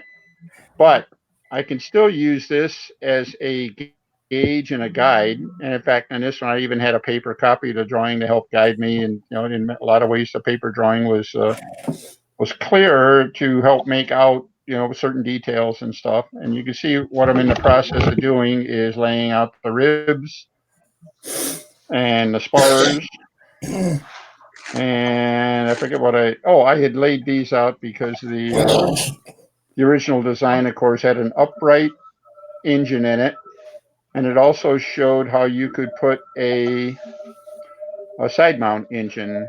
Where was that shown? It's somewhere on the plane, and I'll find it. But at any rate, of course, if I electrify it, I'm going to bury the engine right in the airfoil little wing. I'll probably have just like a little nose cone, if you will, built into the front center of the wing to cover up the motor. And it'll finish off with this 2-inch spinner or whatever it was. Oh yeah, 1.68 spinner. Yeah, nice round number. Good luck finding that spinner. Yeah. You know, Pat King made a kit of that. Say again, please. Pat King makes a kit of that. Really? Yeah, he has a saucer, but it's not this one. He took the who the heck made it? Jetco. Jetco made a saucer kit, and he started with the Jetco, and I think he might have made one that was original, but he also made a couple of different sizes of it. Okay, because I did decals for Dennis Lipsett, who made his first kit. Yeah, Dennis does a lot of prototypes for folks, but yeah, it's a good catch. Now, what was that one called? It was the Jetco saucer. Yeah, it wasn't Sassy Saucer. It was a different name. But I know which one you mean. It's got kind of a swept back fin and stuff like that. Actually, it looks kind of modern and jetty and stuff like that. Okay. Yeah, this one, he's got the silly little fins, had twin fins. I think the other one, the Pat King airplane, I think only had a single fin on it. Could be wrong. Might have 2 sub-rudders. But anyhow, that looks good. This is one of my test cases too for trying to figure out how to copy drawings and everything like that. And I actually thought I was looking at building this thing out of something like that. I can't remember the name of it. It's the styrofoam that looks like what they use in meat trays and stuff like that. It's like 1/8 inch thick, kind of a Depron. Thank you. Yeah, you're welcome. But I thought this might, all these interlocking shapes. And the thing is supposed to have a plank leading edge, believe it or not, back to here. And but I was thinking Depron with cap strips on it might be an interesting way to build it. Way to go. Yeah. Pretty cheap, pretty light, and whatever. I still want to build a Mackey's monster. Oh yeah, man, that would be cool. Mackey's monster. Oh, okay. Did you ever build a jumbo? I did not. I had it out. I had it down a couple of months ago. I was looking it over again. Because I changed that from a block of wood to a built. Yeah. You think You think that'll work though? Oh, what you did will work just fine. So, and certainly a whole lot better than looking for a couple of perfect 1.5 by 3 by 36 blocks, and then I guess if I had a wood lathe, the blocks would probably work all right. But come on, man, Yeah. I was still getting hung up on things like it's especially now. That's a big airplane, and I'm driving a subcompact car. So. Hey, gentlemen, I gotta pack it in. All right, hey, man. Okay, Charlie. Hey, thanks for joining the Nut House. We had a good time. Indeed. I feel comfortable in the nut house. Yeah, you should. Well, take care. All right, man. See you later, Charles. See ya. Good night. Good night. Gee, Anyhow, the program is called Print to CAD. And let's say that's basically what it generates. Let's see, I have, what's the layer? Print to CAD file is one of the layers. All right.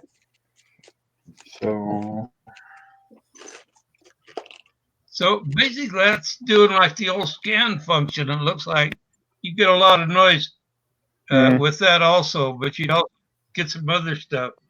And I got to where I thought I could use it, and things were so distorted or whatever, I just couldn't use it. So I started doing the import and trace over, that's worked out just fine. Though I do have to do a lot of that work in a poly line rather than a regular line, but that's all right. Mm-hmm. I Mm-hmm. still use my copy. I still use my copy foil for my ribs and my wing. Boy, Yeah. that wing there would be a tough one to do on copy foil. It would. I'm not really sure how you do it.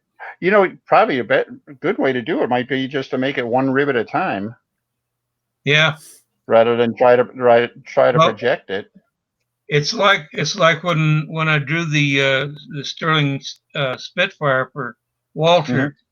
I could not get an exact duplicate of the outline of that wing out of copy foil, and I wound up using the old method of lofting with that curved, half rib, the curved line, attaching it at the front and rotating it back and attaching it to the rear, and went all the way out to the tip that way, and it worked fine. Mm-hmm. Okay, this is something I was working on. I thought was kind of interesting. Let's see. Wait a minute. What this was is, I remember you. Well, you actually posted it, but you talked about when you made the plans for the Brodak smoothie, where you traced Bob Palmer's original paper drawings. Right. And of course, there's always some stuff. Well, there's one of the guys that shows up at Brodak, Phil Spillman, has the only plan-spilt smoothie I've ever seen. All right, and it's yeah, it's different than the others and stuff like that. And what I did here, just as this is just a little exercise here, I started taking the Brodak plan and overlaying it on the magazine plan. All right. Mm-hmm. And this is the kind of thing I was seeing here. All right. So of course, a little different. Yeah, a little longer in tail and stuff like that. The wing is remarkably close. Although actually, the Brodak plan wing is a little bit bigger. Looks like it's a little wider, a little bit different. Yeah. The thing that really struck me though is when I got to the tail. Yeah. Wow. Well, and, it's just lining up the hinge. Yeah, Bob Palmer handed me those plans. They were drawn on butcher paper. I sent them back to him, and I made a copy of them. I've got a copy of them somewhere.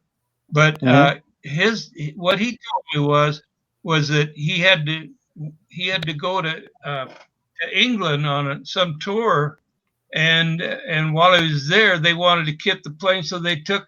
He didn't want the one that they kitted. He didn't want that one kitted. That was not the wing setup he wanted. That he had actually had.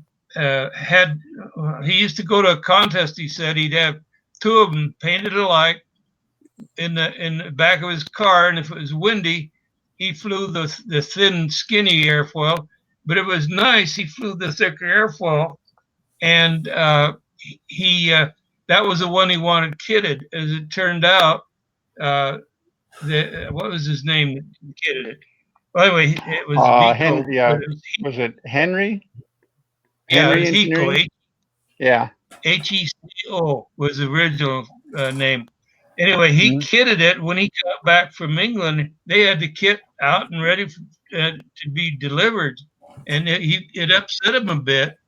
But there wasn't a whole lot he could do about it. So he then just kind of let it roll off. But when I got ready to do the one for Brodak, he made sure I had telephone access with him and everything. Besides knowing him for a while, and we talked quite a bit about some of these things. He was very happy with what was finished up. He checked it over and pronounced that was the plane he wanted to have published and kitted the first time. Yeah, I've heard that story about the windy weather, calm weather, smooth. I heard that from people, besides you and stuff like that. I remember hearing that before. And this is, by the way, this is the Plans airfoil, and then this is the Brodak airfoil. So that's the so-called, windy airfoil and the calm airfoil. And I know which one I'd rather be flying, Yeah. Well, And, the the windy Brodak airfoil, smoothie flies really well. So, yeah, the windy airfoil was based. I think I heard the story that they were developing the C-131 mhm, and the Hercules, and that was the the yeah, airflow for the stabilizer. There you go. yeah, yep. Yeah, and I think and I'd also heard that he had talked to some of the engineers who were working on it and saying, he wanted something that would work well in the wind and stuff, and they recommended that. And I guess they're recommending this because it was basically a laminar kind of foil, thin, Mhm. probably relatively low drag on something the size of a C-130, but probably not your first choice for developing lift on a stunt plane. But Right. I and developed a drawing. mhm, Excuse me for interrupting. I developed a drawing for mounting the engine inverted, but I think I sent it to Brodak, but I don't think, it was just one of those things. This is how to make it inverted mhm. if you want, if you wish. I don't know if they included that in the kits or not. It not that I'm aware of. I did get. I think you posted that drawing on Stunthangar or something like that. I got a copy of it, I and did. yeah, I'm not sure exactly where I got it. Maybe you were sending them out directly or something, but yeah, I did get that drawing. And frankly, that to me, the first smoothies I ever saw were the checkerboard box kit, and that would have been the inverted engine version. I never saw the upright engine version in the kit or on the Mhm. field. It would have been predating here. Let's see. I would actually think that smoothie would probably fly if it was light. Would probably fly well with the 25, the Brodak 25. Hmm. I don't know. It might. And speaking of the devil, what's that look like? There you go. That's awesome. Yeah, That looks yeah. cool, actually. Yeah, what I always liked about the original one too is that it had exhaust pipes on it. I always thought exhaust pipes were cool. Yeah, yeah. Oh Well, well. that's basically what the checkered kit smoothie looked like. Mm-hmm. Yep, my I've brother Yeah. never been a. built. Go ahead. I was just going to say my brother built one of the checkerboard box kits, and I think he flew it 3 or 4 times, and he sold it. I mean, he just did not like the way the airplane flew at all.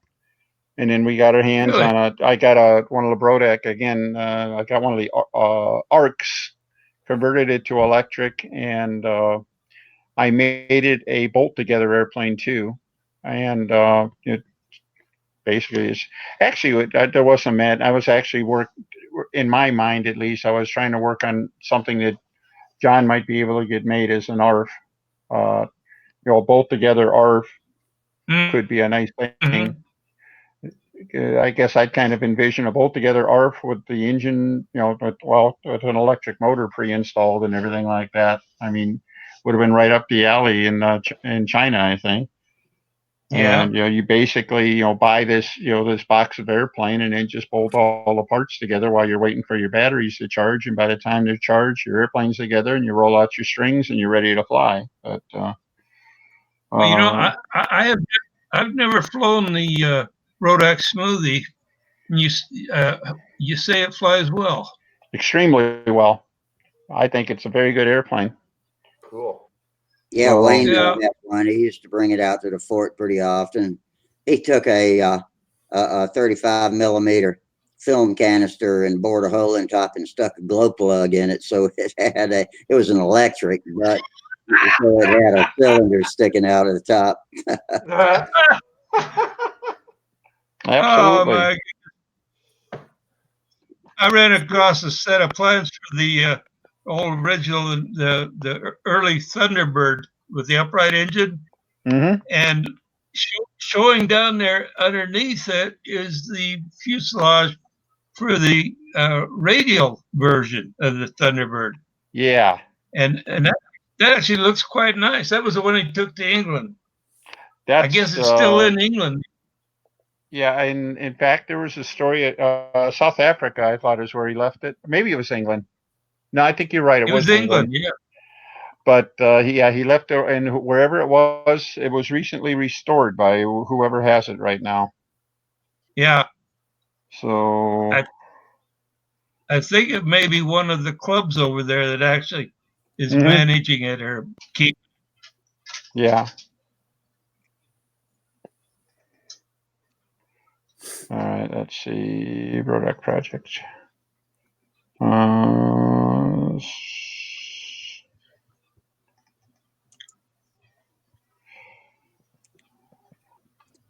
I think I'm going to shut the YouTube feed down. If y'all will give me a moment of pause, then I'll just say goodbye to all the YouTubers. Thank you very much for coming in tonight. We got some super chat donations. We really appreciate that. And I got some new people. Let me scroll up and see. Well, Jeff Riley hung out with us all night. He's not new. Terry Forbes dropped in, said Happy New Year, Stunthangar gang, from Terry and the Pirates. Minnesota Mike said hi. I didn't even see Minnesota Mike come in. Sorry, Mike. Missed you. And we had, let's see, Gary Sinclair, but there were a couple of people. Richard, who was Richard that came in? Richard Schwimmer came in. Thank you for joining us, Richard. And let's see, there was somebody else new. It might have been all the noobs that came in tonight, but everybody, thanks a lot. And don't forget to check out the reruns. They're all on my channel on YouTube called Rusty Space K. On the front page of my channel, you can look at all 200 and however many reruns there are since we've been doing this video hangouts. And and all you guys, I might as well tell you good night too, for formality's sake. Thank y'all, because we wouldn't have a show if y'all didn't come in and entertain us. So everybody have a great time while I shut down the feed, and we'll be back as usual Friday night, same bat time, same bat channel. And I am going to close the stream right now. So good night, everybody. Good night. Good night.